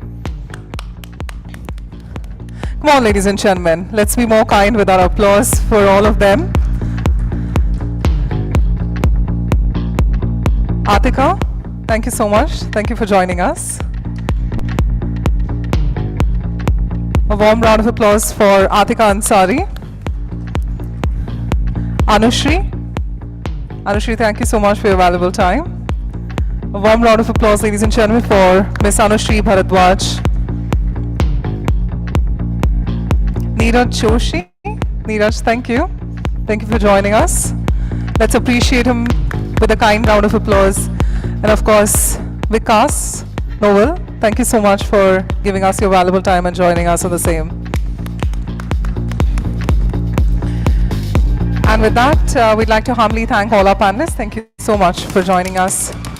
What an excellent conversation it's been. Thank you to all our panelists.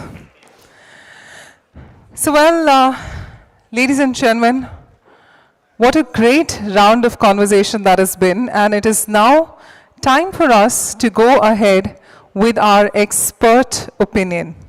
But before that, we'd like to remind our audience that if you'd like to access the agenda for today, the name tags or the name badges which you've got, there's a QR code on the same. So if you'd like to scan the QR code, that'll give you an access to the agenda, so you'll get to know what's in store, what's the next coming up session, and you can be well prepared for that.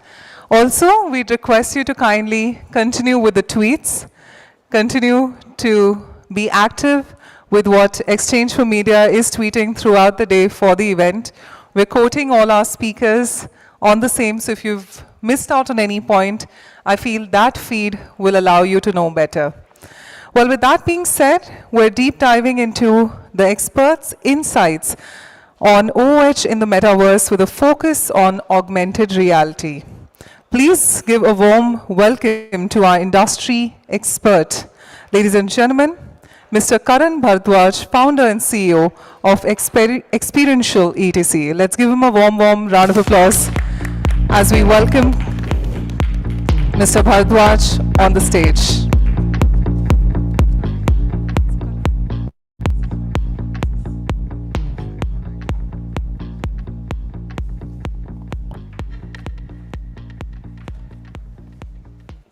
Oh, don't I have another mic? A collar mic? You need a collar mic? I think I'll take a collar mic as well. I think, yeah, that and this as well. I thought they must have mic'd you by now. Okay, so I think you'd like to step and maybe, yeah. You want to start for some, just like maybe 1 point? No, I think let him get mic'd, it's okay, because, yeah, yeah. No worries. So ladies and gentlemen, just allow us a couple of minutes. We're just getting our speaker mic'd up, and of course we're awaiting his presentation on OOH in the metaverse with a focus on augmented reality. Of course, a great topic of conversation ahead for all of us to hear, and hopefully that's going to give you a great insight into the conversations ahead.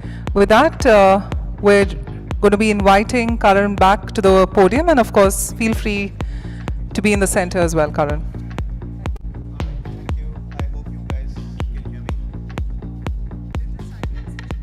Just give them a moment, we'll switch it on. Yeah? Okay. All right, I'm live now. So guys, my name is Karan Bhardwaj, and I run this agency in the name of Experiential Etc. As the name goes, experiential matlab naya kya hai, right? Every time brands come to us and ask us naya kya hai, and we started this agency about 6 years back.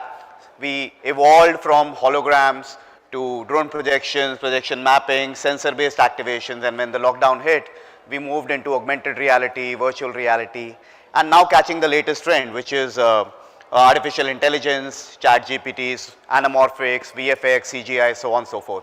So most of the people who are in the room are connected with some of the other brand, and we work with about 250 odd brands. The topic that I'm taking on today is OOH in Metaverse.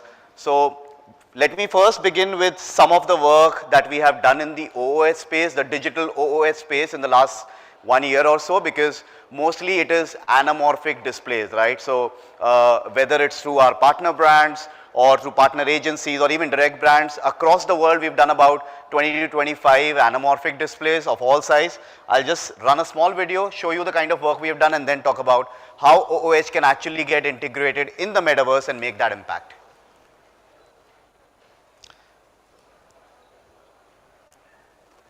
How do I play this? Yeah.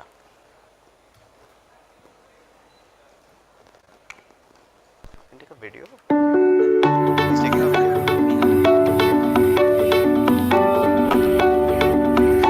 So this is for Prime Video for a movie in Indonesia. It's a flat screen. Another setup is a 90-degree screen which was done in Dubai for Shirai cars. This is for the National Defense Academy. It's a concave screen which is based indoors. It's for training of cadets for the government.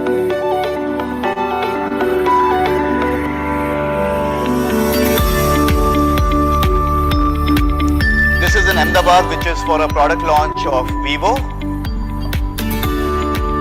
It's about a 400 square feet display. This was recently done in Bangalore for Sprite during the World Cup. So their main campaign, Thandrak, is what was augmented through this. And on the same billboard, the next video is for Thumbs Up.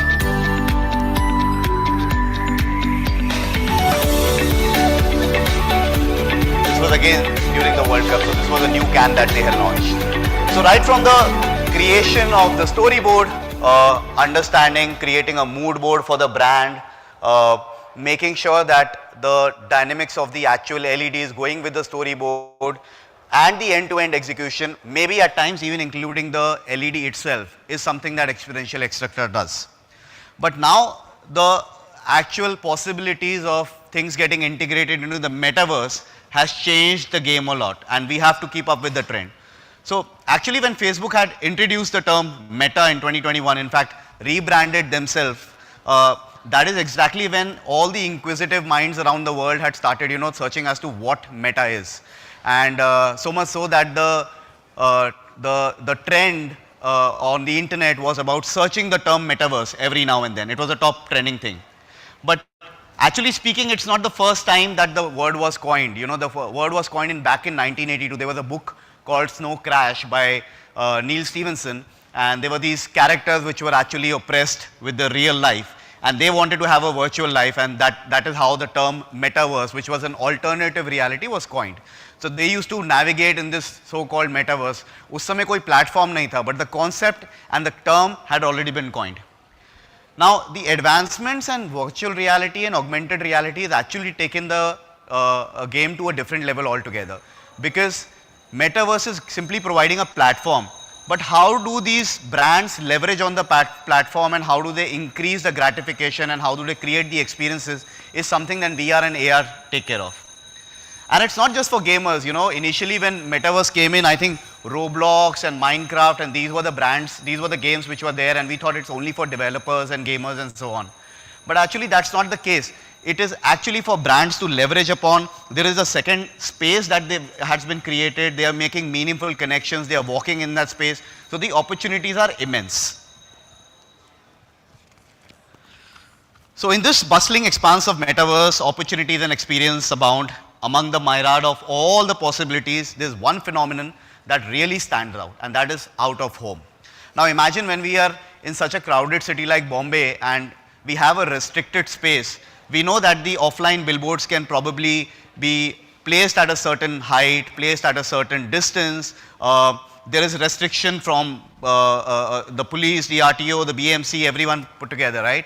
But metaverse is like an open platform, it's digital. So you can have as many billboards as you want, as many in an expanse which is completely unreal. And that completely opens a new can of possibilities for the brands. So now imagine you are scrolling through a virtual cityscape made of tall skyscrapers, and while you're walking in, there is like a dazzling display or floating in the sky. Something like this is definitely going to take your attention. And it is not only for the brands, but the digital avatars that are walking through this entire cityscape are being able to see this huge billboard and even interact with it. So that is something that takes the game to a completely different level, because they are navigating through the landscape, and that is the floating display that catches their attention as well. So now, whether you are a brand which is actually wanting to launch a fashion show virtually, if you are a tech giant who wants to probably sponsor a show, complete show in the metaverse, everything is possible. You can have your own billboard, you can have a signage, you can even have proper landmarks that are sponsored by a certain brand, and the duration of this entire campaign can run for as long as you want, because it's completely digital. So it's only a few limitations with respect to hardware and software which is still suppressing this market. But in the next 2 to 3 years, and literally next 2 to 3 years, you will see so many brands participating into this. Because it's not just about visuals, it's not just about graphics and flashy displays. Metaverse is here to actually create these meaningful connections between people, right? As they are navigating, the brands actually have a way where they can tailor their ads, they can target the consumer that they are looking at, they can also understand where they are coming from, and then show that particular ad to that particular person, just how we create ads in our digital advertising. And there are so many factors like CPI, CPM, you know, how you measure the ads, which is exactly what makes metaverse another level of digital advertising. So everything that we are doing over there is measurable and ROI driven. It's basically, the advertisers can actually track the real-time data from the consumer. Now this real-time data is taken by the brand and then infused, and the learnings from that are then infused in the next campaign. That is how they measure the ROI, and which is where the concept of hyper-targeting comes in. So they are understanding the demographics, they are understanding the gender, they are understanding the location, the likes, the dislikes, the eyeballs that are going on a certain billboard, kitne time tak usne us billboard ko dekha, and this data is then collected and then stored and then used for the next campaign. Hence, metaverse is going to be much better a platform as compared to the internet. Primarily it's based on the internet, but then it will be a different platform and a much high level of platform where the engagement will be higher, and also the analytics, the data analytics will be much higher as well. So let's look at some of the brands who have used OOH in metaverse. Nike, apparently has got the biggest of signage, the biggest of billboards in a platform like Roblox, which is one of the most famous games and has been there on the platform metaverse for quite a long time. Now Coca-Cola has gone to another level. So what they've done is, while they have their signages and their billboards housed across the platform, they also have virtual vending machines. So consumers can go interact with these virtual vending machines, spend and actually buy the Coke cans with obviously cryptocurrency. That's where the blockchain comes in, and then they can get gratified as well. So they've taken the immersion level to the next stage. Third, Gucci apparently is now creating virtual fashion shows. So while they have their vibrant storefronts, they have their signages, displays, they are sponsoring events and stuff, they also have their own virtual fashion shows. So that gives the brand, and they cannot really do a fashion show in the real world without spending a bomb. Over here, it's also ROI that they are measuring. McDonald's couldn't have been left behind. So McDonald's ne kya kiya hai, they have their signages and billboards just like everybody else, but they are also launching, they have also launched in fact their own restaurant. So people can go dine in. I mean, they are not going to get full, they are not going to consume anything, but the experience of dining in, launching their new products, launching their menu is done in the metaverse, and first over there and then it comes to the real world. And Adidas, of course, has now got their own stores over there, and it is also one of the leading brand which has partnered and collaborated in sponsoring a lot of virtual events in metaverse. So that being said, while these brands are hopping into it, there is a reason why you can't see any Indian brand over here, and that is because the lack of hardware, the infrastructure, the software, the education that goes behind it.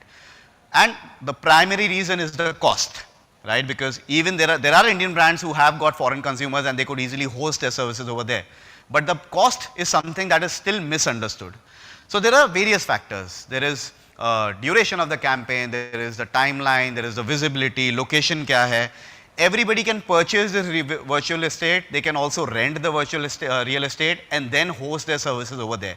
But the cost can run from few $1,000s to millions of dollars. So the range is so high, and hence the education to these brands hasn't been done. There are some real downtracked exact factors in which actually influence the cost. The first being platform fees. So while you are actually paying the rent for the signage and the billboard that you have hosted, there is also a certain platform fee that you have to pay, which means just to be a part of that metaverse, you have to pay an entry fee. It's a nominal amount, but the platform fee is there. The location and the visibility. So just like how you will pay a bomb to have your billboard on the ceiling, vis-a-vis if you want to have the same billboard in Borivali, right? The same location and the visibility concept is prevailing in the metaverse world as well. So more accessible, more visual the display, higher is the cost. The engagement features. So there are scannable billboards. There are billboards that are gratifying the consumer. There are billboards that are actually engaging the consumer as well. So these billboards command a higher fee.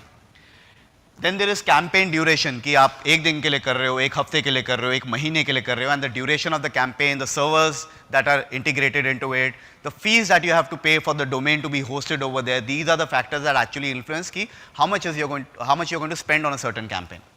And finally, the targeting of the audience. So this is very, very hyper targeted audience, because you know that who you are spending on, how much you are spending on, and the consumer is getting the exact data. The brand is getting the exact data. So why wouldn't the metaverse platform charge the brand for it?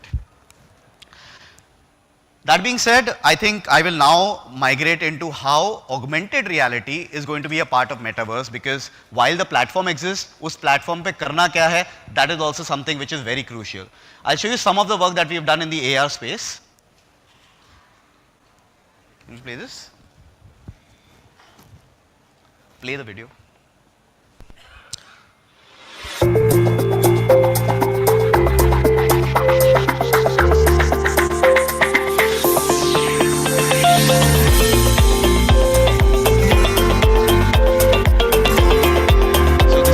Bharat, a virtual walkthrough is what we created, where the face could have been adapted to any child's face.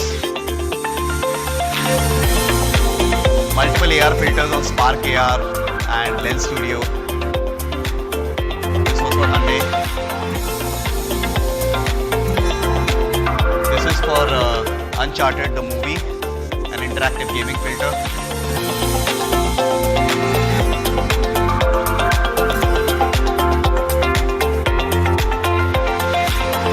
So marker-based packaging, AR, Hotel Transylvania के लिए again image tracking.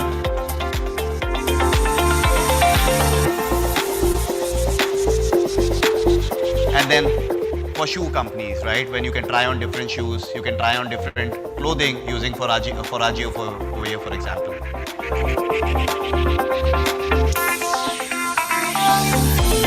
So about, I think, 250 brand campaigns plus in the space of AR.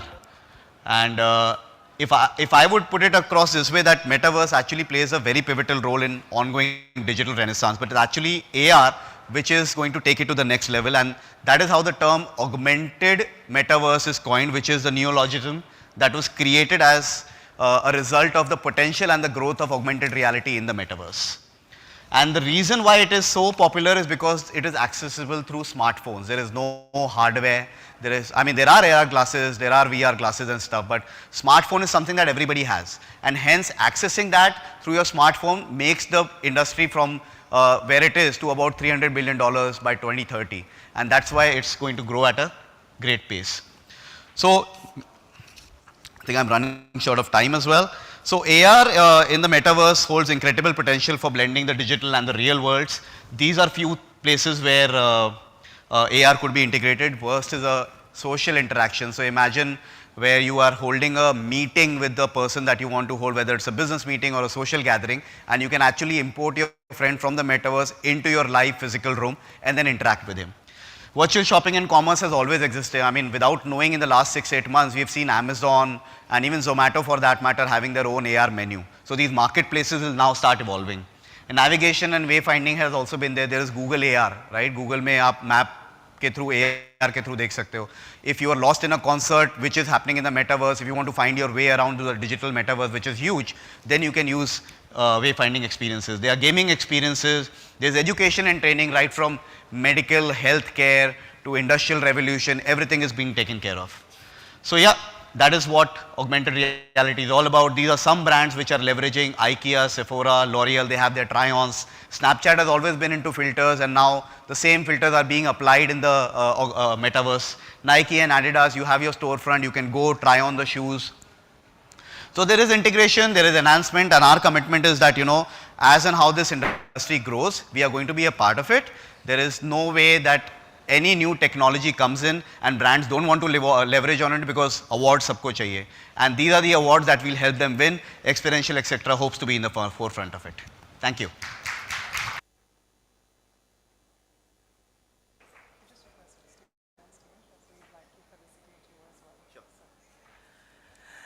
Ladies and gentlemen, a big, big round of applause to Mr. Karan Bhardwaj for joining us and, of course, highlighting the powerhouse of augmented metaverse towards the very end. We'd also like to have the opportunity of inviting Rajiv Dhal, the Chief Revenue Officer of Lemma Technology, to help us with the felicitation of our leader on stage.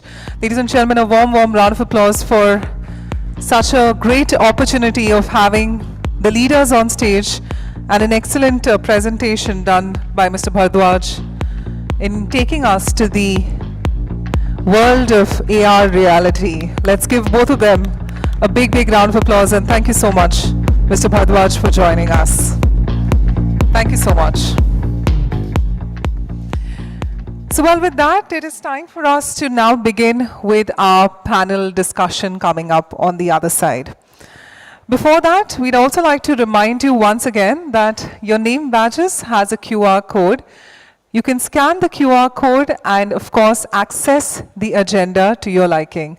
So you'll get to know as to what's coming up ahead in time. Right now, we're at the Creative Corner Leaders Discussion. We're going to be exploring the impactful OOH campaigns, which we all talk about, ladies and gentlemen. In this conversation, let's discover the OOH advertising, the way it complements digital strategies, as well as let's get ready to harness the power of data-driven targeting. Learn more about the creative storytelling techniques and the rise of interactive OOH installations. We are also looking at tackling those challenges like measuring effectiveness as well as balancing innovation with budget-conscious execution in this panel. Our leaders are going to be joining us from brands like IdeaCafe.agency, Together, Roshan Space Brandcom, Have More, and Infectious Advertising. And it's indeed an honor to now call upon our eminent panelists on stage. With that being said, let's invite our first one on stage, Mr. Nobindu Bhattacharya, founder, IdeaCafe.agency, to join us on the platform. Do we have Mr. Bhattacharya? Mr. Nobindu Bhattacharya? Right there, sir. Right in queue for your entry. Thank you, Mr. Bhattacharya, for giving us your valuable time. We'd request you to be seated on the extreme left. Yeah, like my, my left. The stage left, right. Thank you. Also, we'd request Mr. Alap Desai, CCO and co-founder of Together, to now join us on stage. Alap, thank you so much. Come on, ladies and gentlemen. Let's be more kind with our applause today.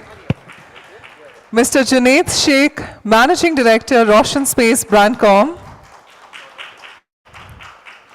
Janaki Patel, Senior Category Manager of Have More.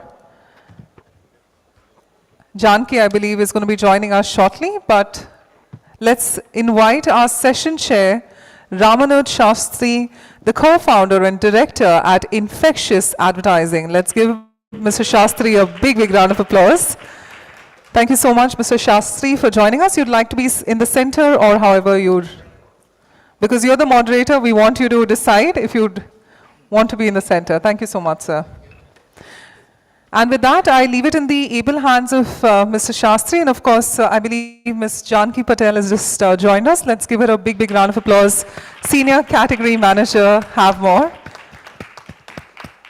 Right in nick of time, Ms. Patel, thank you for joining us. And with that, Mr. Shastri, over to you.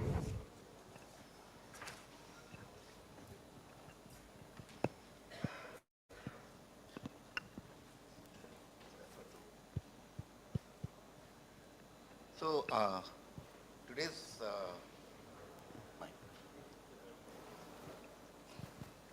and the first. Hello, hello, hello. Yeah. Sup. Yeah. So, how to make impactful OOH is the topic for discussion today, and I belong to a generation where OOH was still outdoor because I joined advertising way back in 1994, and of course it is something else today. You know, the digital revolution and tech which has entered the fray, and now I'm going to be learning from the masters who are here, and I will start with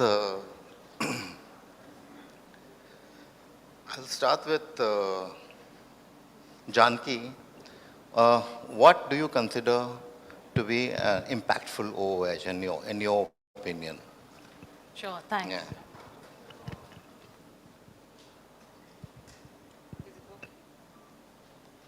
Is it working?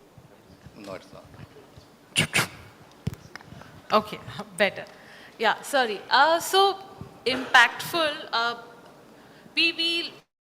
whenever we decide on the medium, the impact we look from 2-3 lenses. One is the consumer that we sort of reach out to. It's an impulse category, it's into indulgence. So for us, impact is how tempted the consumer got when they saw the outdoor. How quickly is that person able to get and satisfy that indulgence and impulse it generated. So it's a mix of creative and scientific approach to measure the impact what we do. For example, obviously areas where the distribution is strongest selected to sort of identify that this works in terms of inclusion in the plan. But in terms of creative, the idea to sort of how quickly you can lure the consumer and how quickly the shop is just right there. That for us in a holistic way is an impact. It won't be fair to say either the site or the creative. It's a holistic approach that we take for us to measure the impact, because end of the day, it's the business, that needs to be catered. Yeah. Spoken like a true client. Now we'll lead to Junaid, who's got the skin in the game. He's from Roshan Space Brandcom Private Limited, and his holdings are all over town. And Junaid, what according to you is impactful OOH? From my perspective, because I love anything that's impact, I think impact is something that is unmissable. It's something that is clutter-free. It's idea-based. It's purpose-based. And if that is communicated at all aspects to the, I don't like the word consumer, but audience. Or to the end user, that I consider impact. So from a purely media owner perspective, aesthetic, scientific approach, creating a stage, a canvas where brands can tell a story is considered impact. And we've done that consistently. I mean, thanks to the COVID, we had time to rethink our strategy, and instead of taking a few steps back, we took bold steps forward. And we've created some of the most impactful medium and in the most impactful locations for the most impactful brands. Awesome. So that's what I consider impact. Now over to Alap. From the jewelry, you can see that he's also creative. Alap, what according to you is impactful OOH? Yeah, I think in the past few years, what has changed is that anything that can get interacted with, like what do we want? See, we make things. Impact is what now? If there are things that are moving from just PPT slides within our offices, that "Arey dekho ye hum logon ne kya kara? Oh, so great." It should go beyond that. Like right. if that is what is true impact. Anything that can have a consumer engage with it and they go to the extent of sharing it on their timelines, I think that is very deep impact, because I am very choosy. I'm sure everyone is. I am very choosy about what I share on a LinkedIn or what I share on a Facebook, because those are our personalities, right? If I can get a brand to actually engage, can I get a consumer to actually engage with a brand, click a picture and share it on, hey, I saw this cool stuff on Western Express Highway. Now that is true impact. Like you've turned a non-media asset, which is a consumer, into a media property, which is a timeline that he or she has. So that is deep impact. So that's for me. Very, very well said. Nobendu, I mean, you have been having clients tell you that I want impactful outdoors, since the 90s. So what, according to you, is an impactful OH in 2024? So in client's language, impact, they don't want to use that language because they know that cost will increase. So from different studies of UK to India at Ogilvy, my existing organization, in Oscar score, there are 7-8 parameters. Basis that parameter, 1 is the best and 0 is the least. Anything above 0.80 used to be called impact, which means 90-degree viewing distance, angle, all of that put together. There are 7 clutter level, there are 7 parameters. Basis that the impact on a scientific level, it is calculated. But we later at Ogilvy, we created, because client doesn't want to pay for impact sites, we later created built-in creative or innovation into it to convert an average site into impact. So for me, if an idea which is very interesting, okay, is the best site, if we can take Roshan Space's Glocal, which is the largest in the Asia, that will come at You a said diamond local or cost. focal? Diamond cost, that's definitely impact. But if we have to do somebody like Hammer wants something, so we have to create something interesting so that it becomes talk of the town. That's according to us is impact. So a large part of impact is design and messaging. So how do, because, and especially have more being an impulse brand, like it's a hot day, I see a fantastic outdoor, which is, triggers that. How much is messaging and design critical for impactful OOH according to? I think that's the beginning point. Right. If you get it right, then rest of your plan just sort of falls into the place. Like I said, in an impulse category, if the product is not rule-worthy, Right. then it doesn't, cut the clutter. But that's hygiene at one Right. point of Sure. time. It's the messaging, it's how much tempt you can create. For example, recently, we tried using AI technology through, in generating creatives.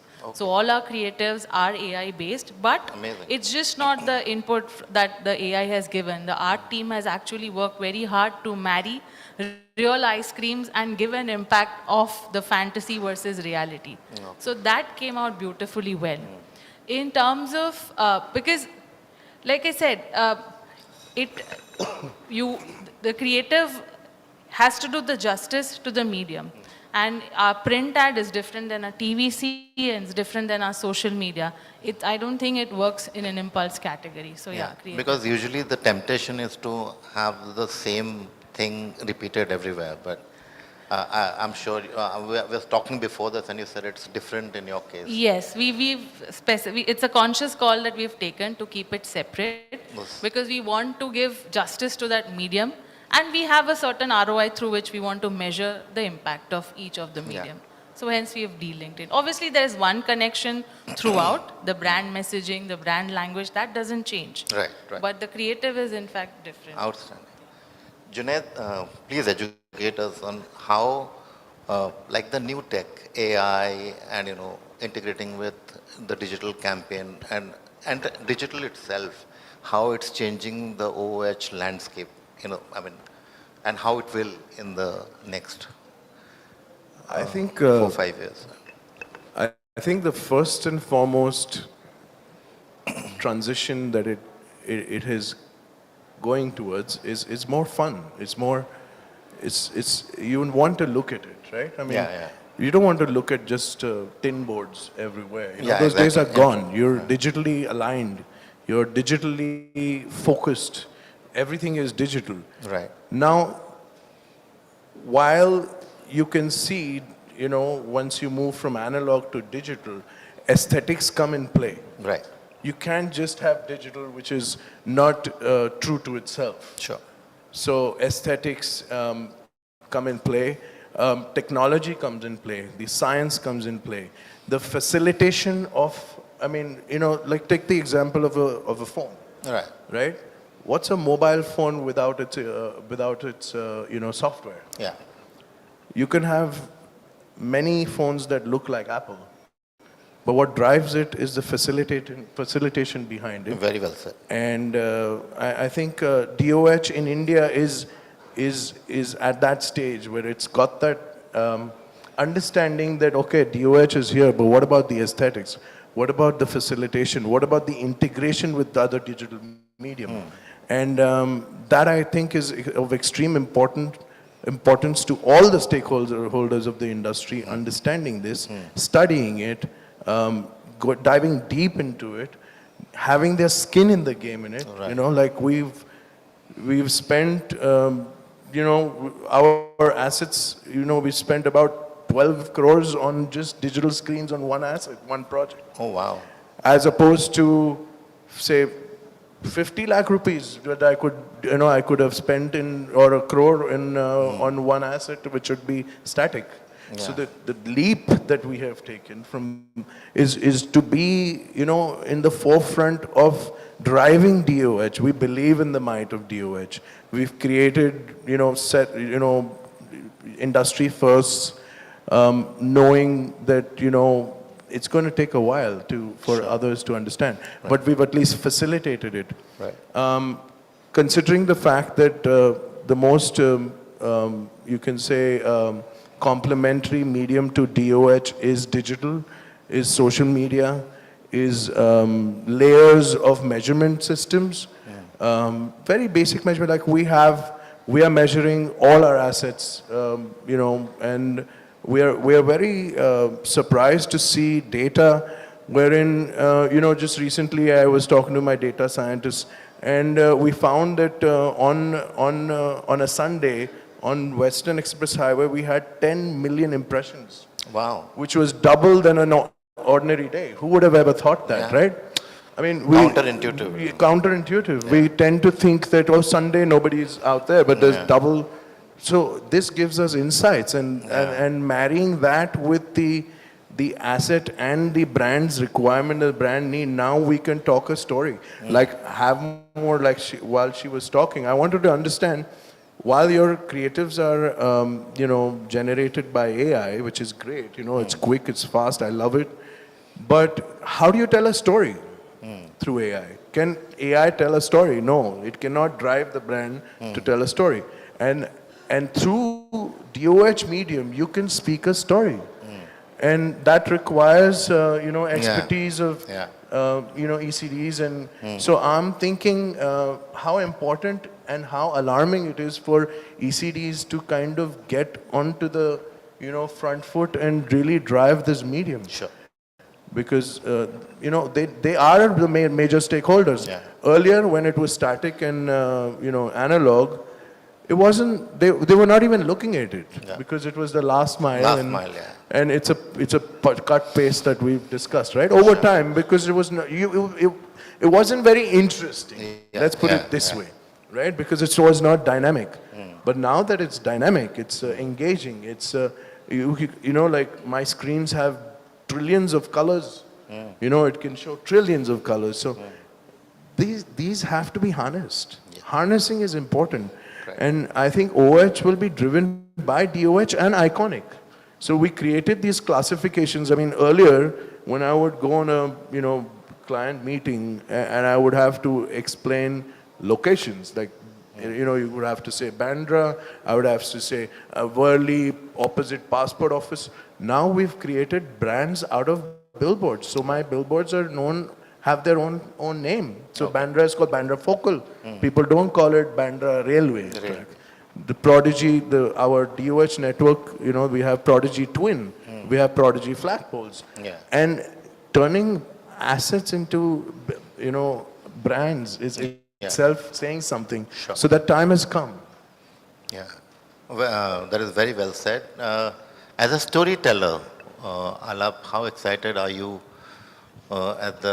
because, that's your day job, to influence people, influence behavior.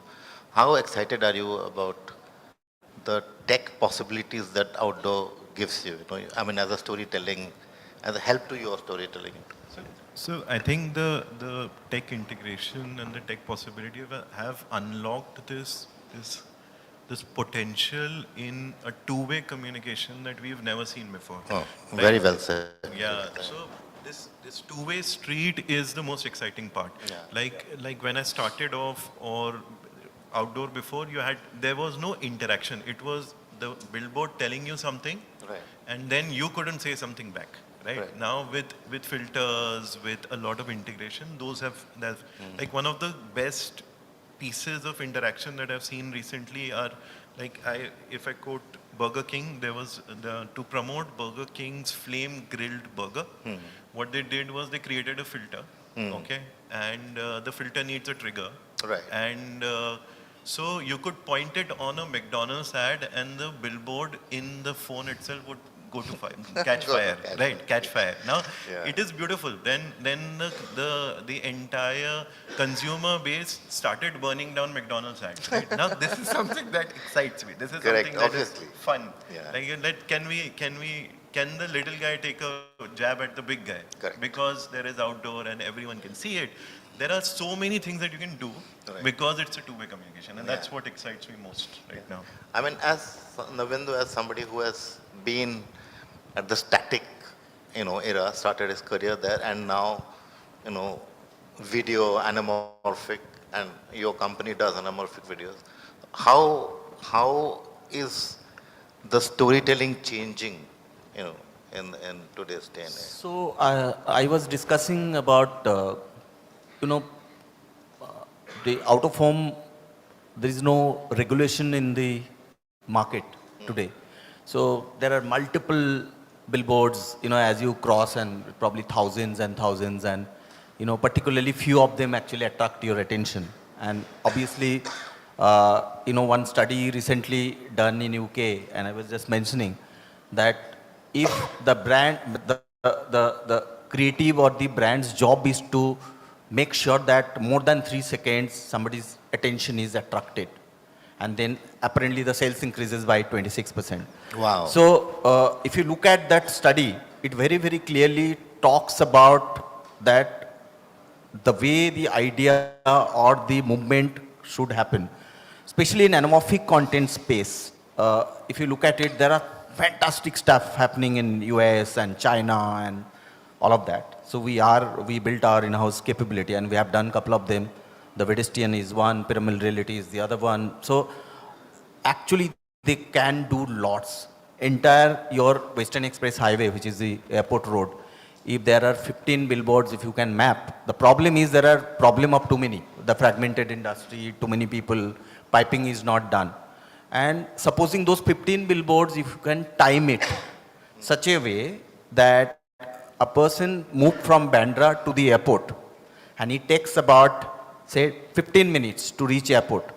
And in that 15 minutes, if there are 15 impressions, then creative brothers can actually create storytelling as a process. Oh, nice. So entire story can be told, and I'm sure the media owners are actually looking forward to, giving such options to the creative.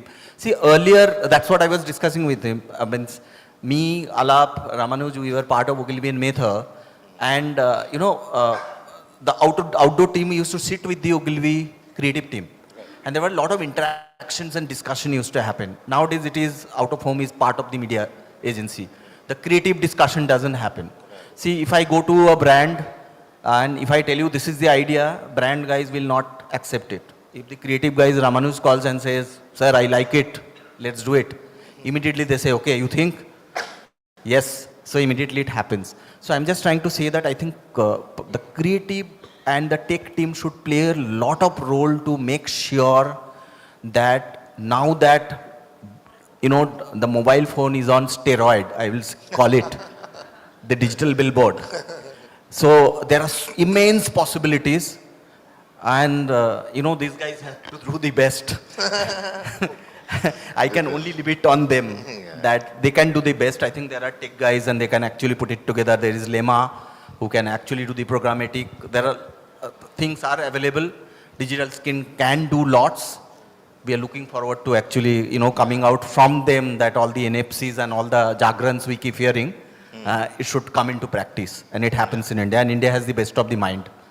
We have no doubt about it. Yeah. So again, coming back to the client, now everybody eats ice cream unless you have a medical condition and you can't. Even then, yeah. No added sugar. Yeah, yes. So how do you? One way is to have, in the thoroughfares, in the busiest thoroughfares, put your OOH, those things, but specific demographics, because people are in different places, and how do you tackle the issue of demographics when you're when you're putting your hoardings, because you have different demographics who eat your ice cream, and they're not necessarily just 5 in the busiest thoroughfare won't solve that issue. So how do you approach the demographics? So, consumer point of view, how we sort of arrive at the plan is, we know where our distribution is. So we know if the ROI that we expect from this campaign is to immediately go buy the ice cream. Right. So then the easiest way, and what we most likely do, is to put the outdoor next to our distribution point. All right. That's one. From consumer point of view, we understand which are the areas which are busy area where consumers do hang out. For example, in Mumbai, where the traffic is high, where people are supposed and bound to have a look at the outdoors, because we are seeing an emerging pattern. Everything is cluttered, including our mobile screens to outdoor. Everything is cluttered. So we need to, so there's a balance that we sort of arrive at. One is how the clutter is broken through certain specific impactful outdoors, which target to the TG, talks to them in their language that appeals to them. And second is where the distribution is strong. Because that's, end of the day, how you measure the ROI of the... So, since you make gigantic billboards, what are the environmental impact? And also the fact is that outdoor, at the end of the day, surface outdoor, and I'm not putting an accusatory finger, but they do impact the urban landscape. So what are the environmental impact and sustainability issues that you face when you are designing, supermassive installations? Our biggest concern is always clutter and how to break it. Sure. So the case study in Mahalakshmi, there is this set of 7 billboards absolutely in sync with each other. When we took up that tender, it was about 7 years ago, there were 20 billboards there. And we were like, what do we do with them? They just don't add value to it. And that's when I'm talking, this is like almost 9 years ago. Since 9 years and post-pandemic, we've been actually working on beautifying the city through out-of-home.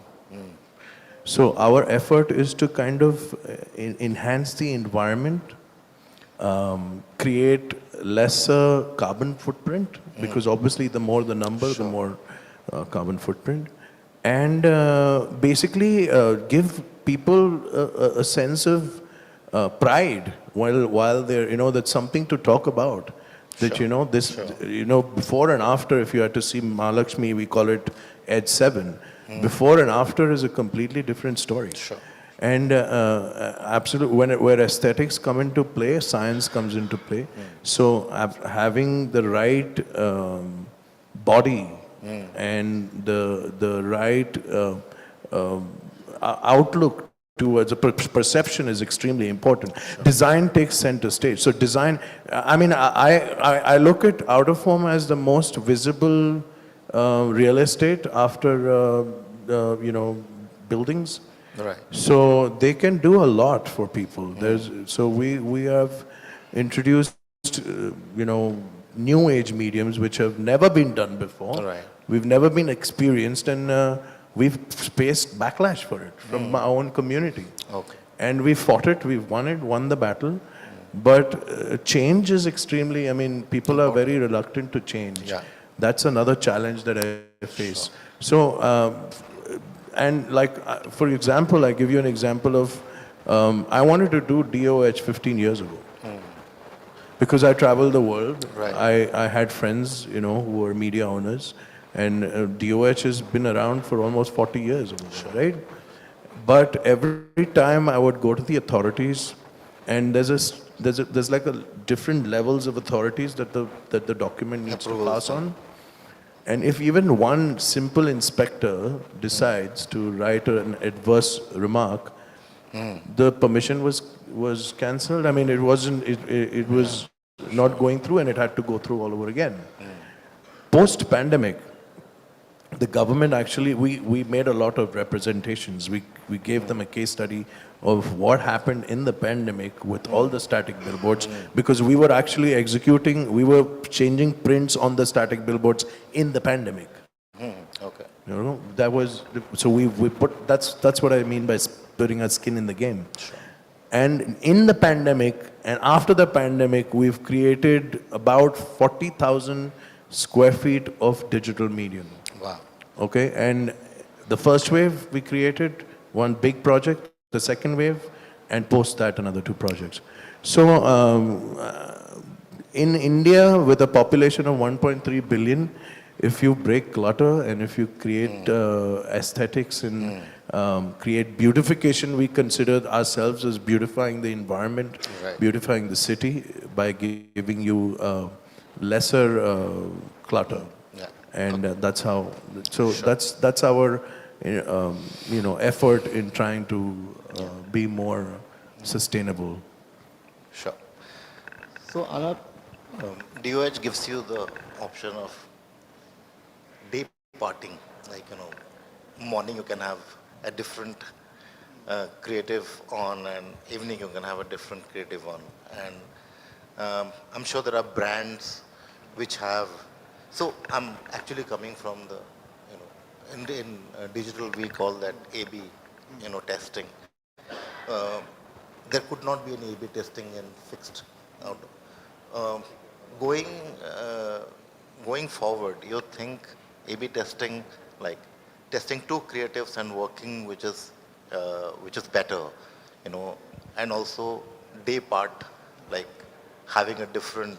So these are the new options that are. So what are the, how do you see all this, possibilities, and how it's going to affect your storytelling?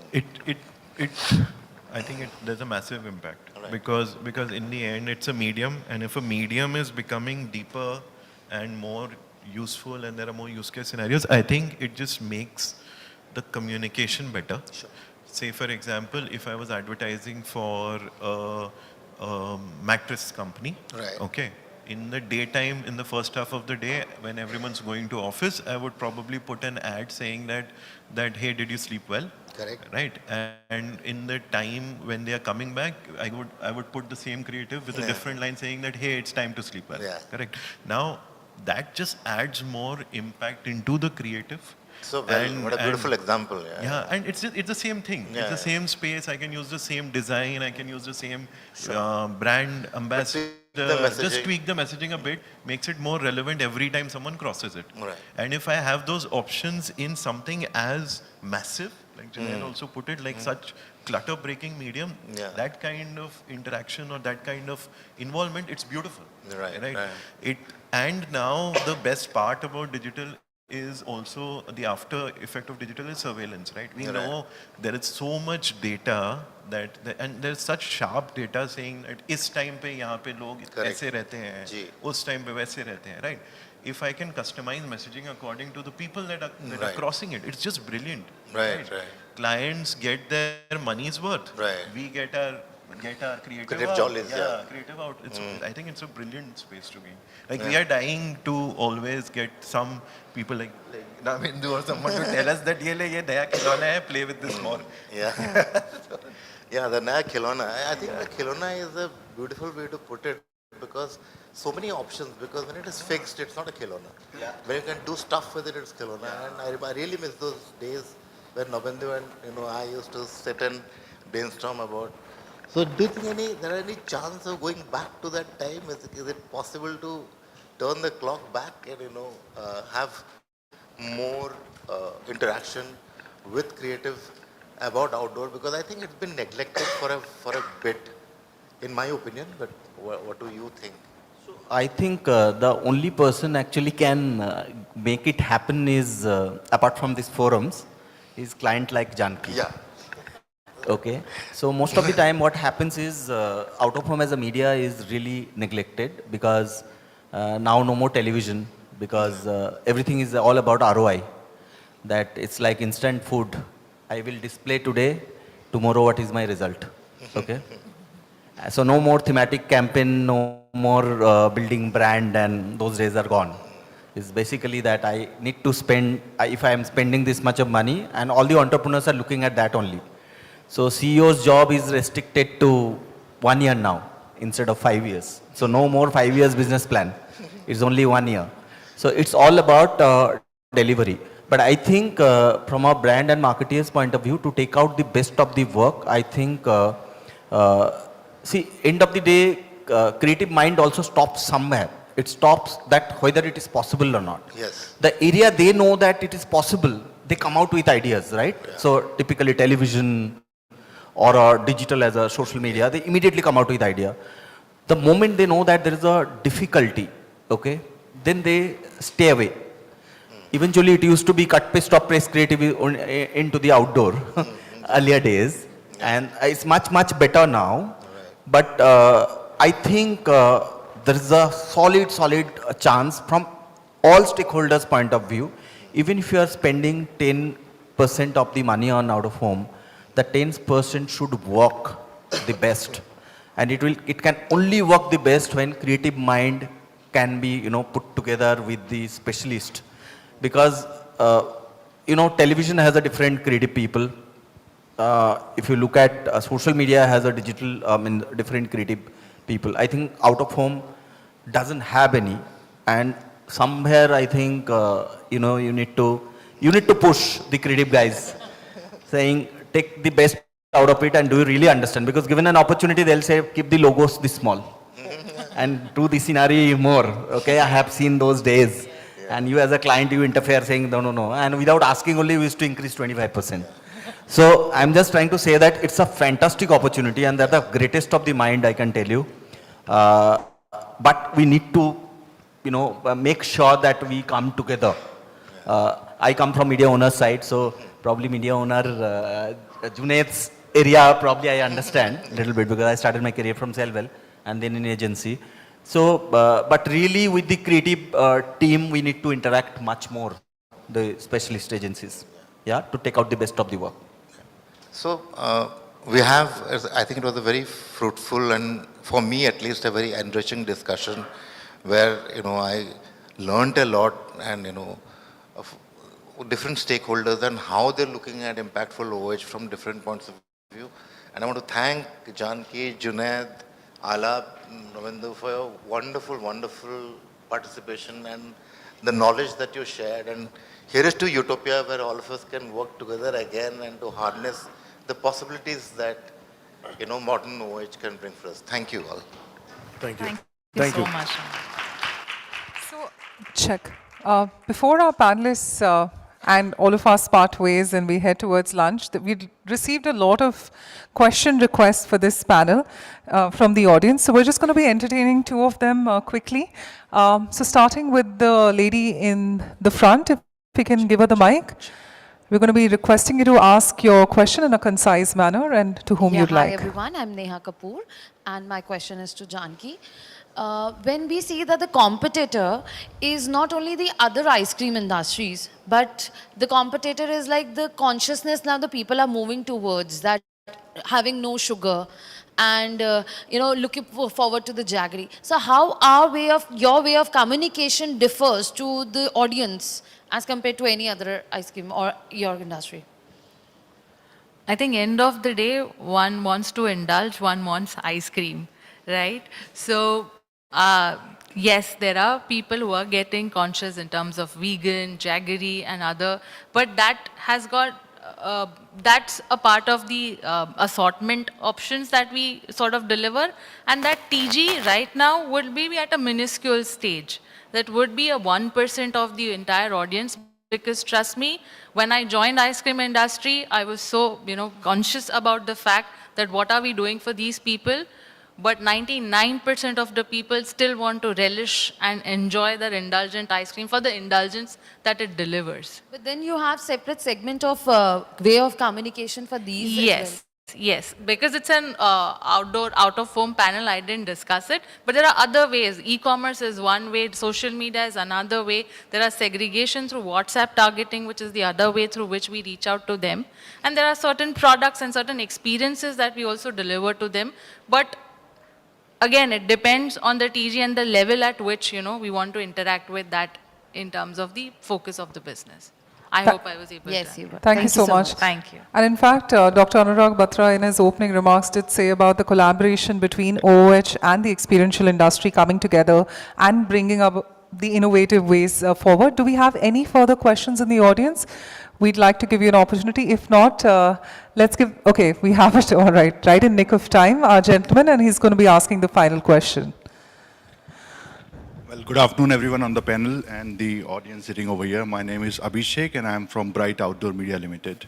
So my question to you again, Janki, is, we have seen traditionally out-of-home being used as just a tick mark in the whole media planning thing from marketeers' point of view.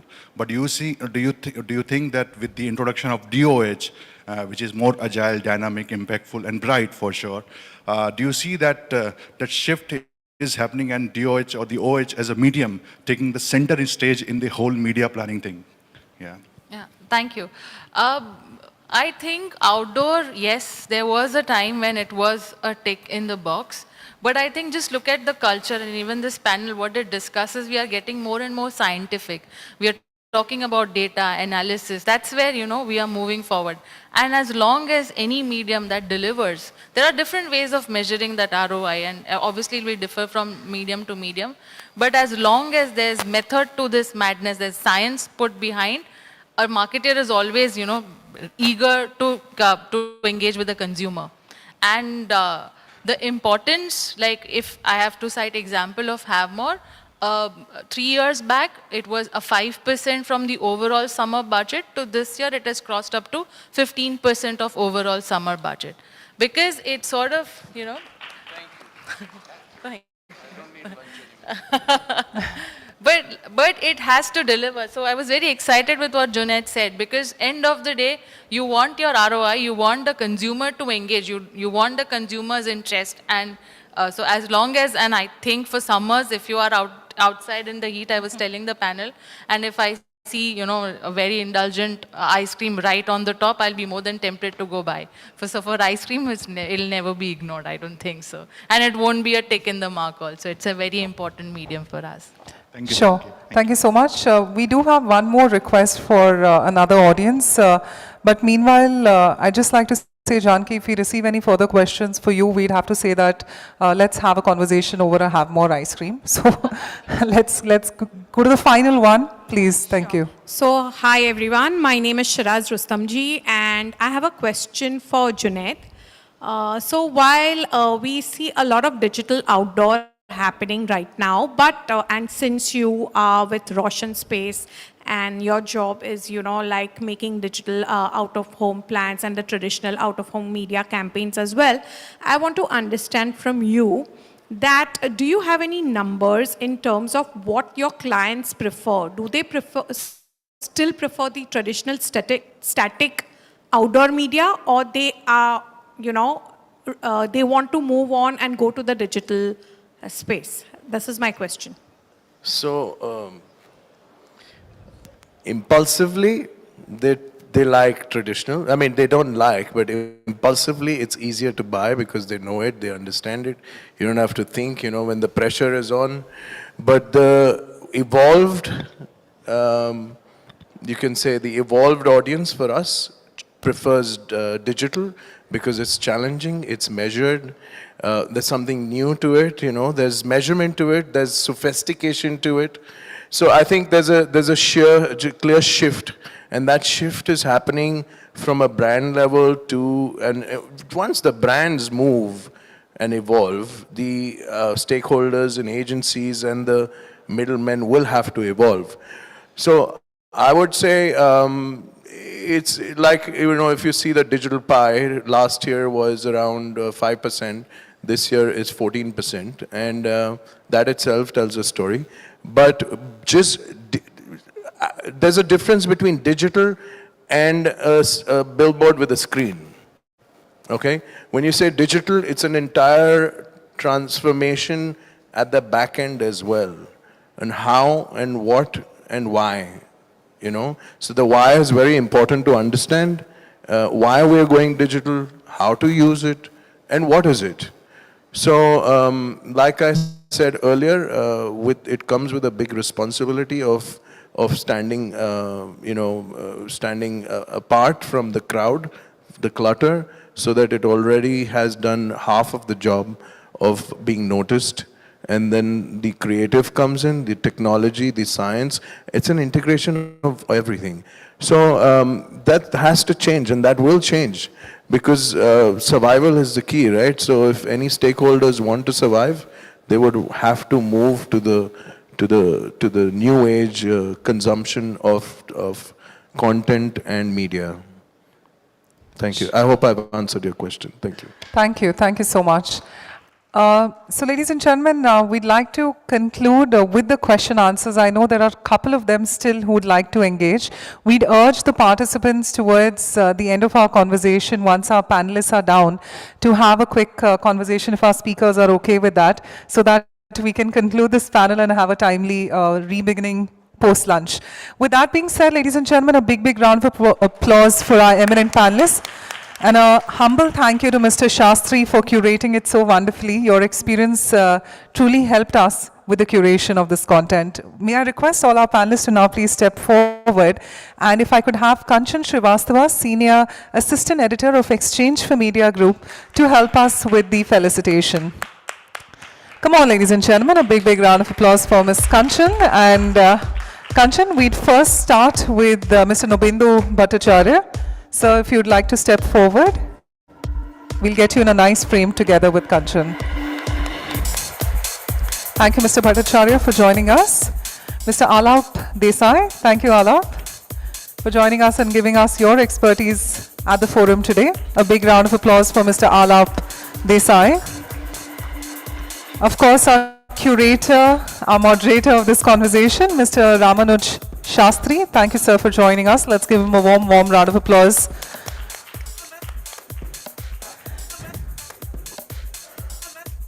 And thank you so much, Junaid Sheikh. We'd request you to come forward and accept the memento from our side. Let's give him a big, big round of applause.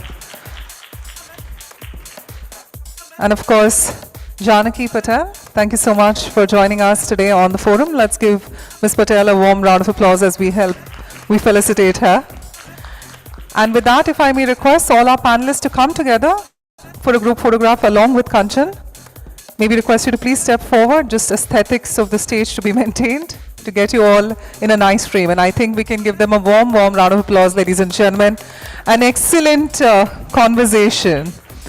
Well, on the other side, it is going to be digital OOH and the omni-channel experience at 2 p.m. Indian Standard Time.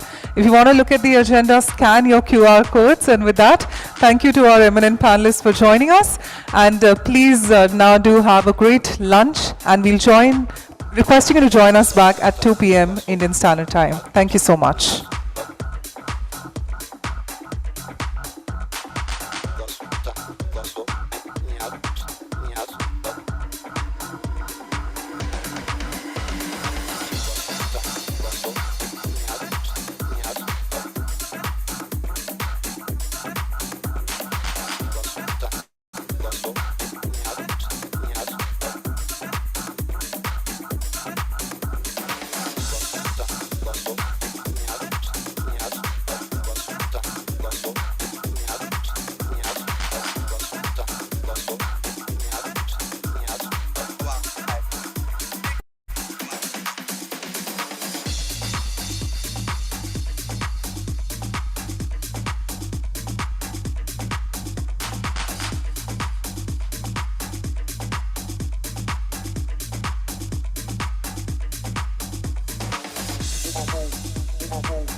fire.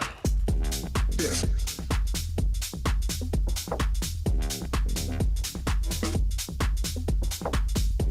Yeah. Yeah.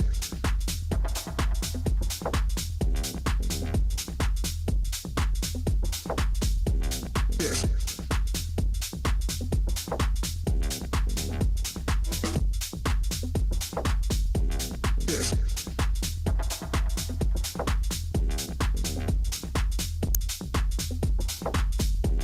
Yeah.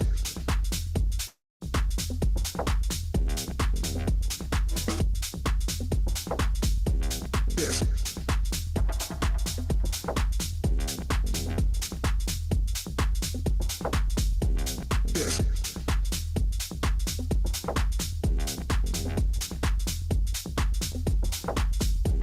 Yeah.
his living on the suffering of the fool.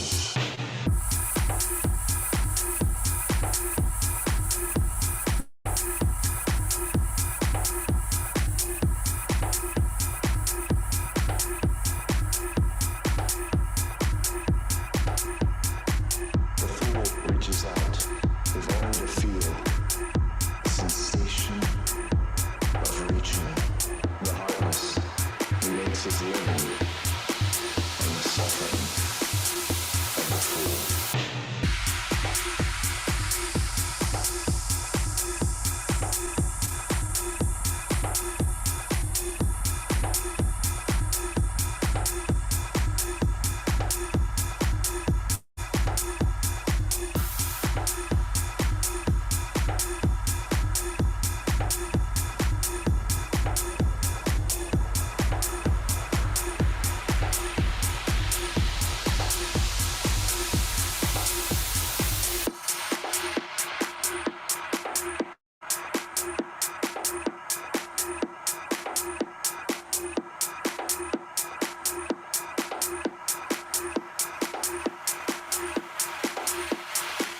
The fool reaches out, if only to feel the sensation of reaching.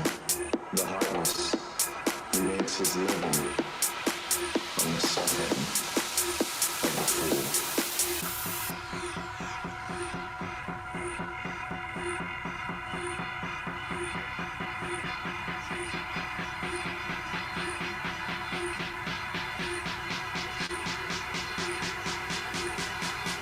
The fool reaches out, if only to feel the sensation of reaching. The heartless makes his living on the suffering of the fool.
Reaches out, if only to feel the sensation of reaching.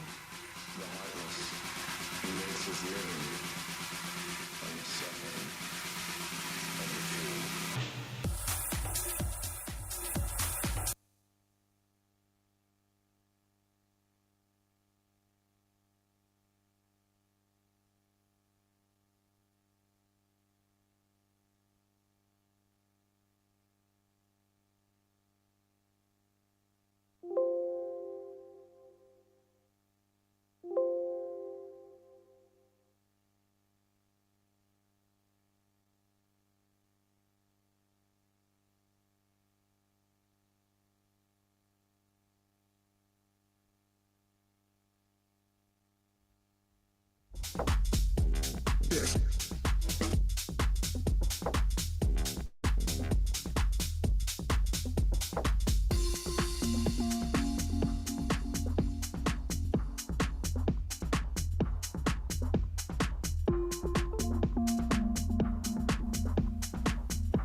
control my out music, control my out it my control my out music, control my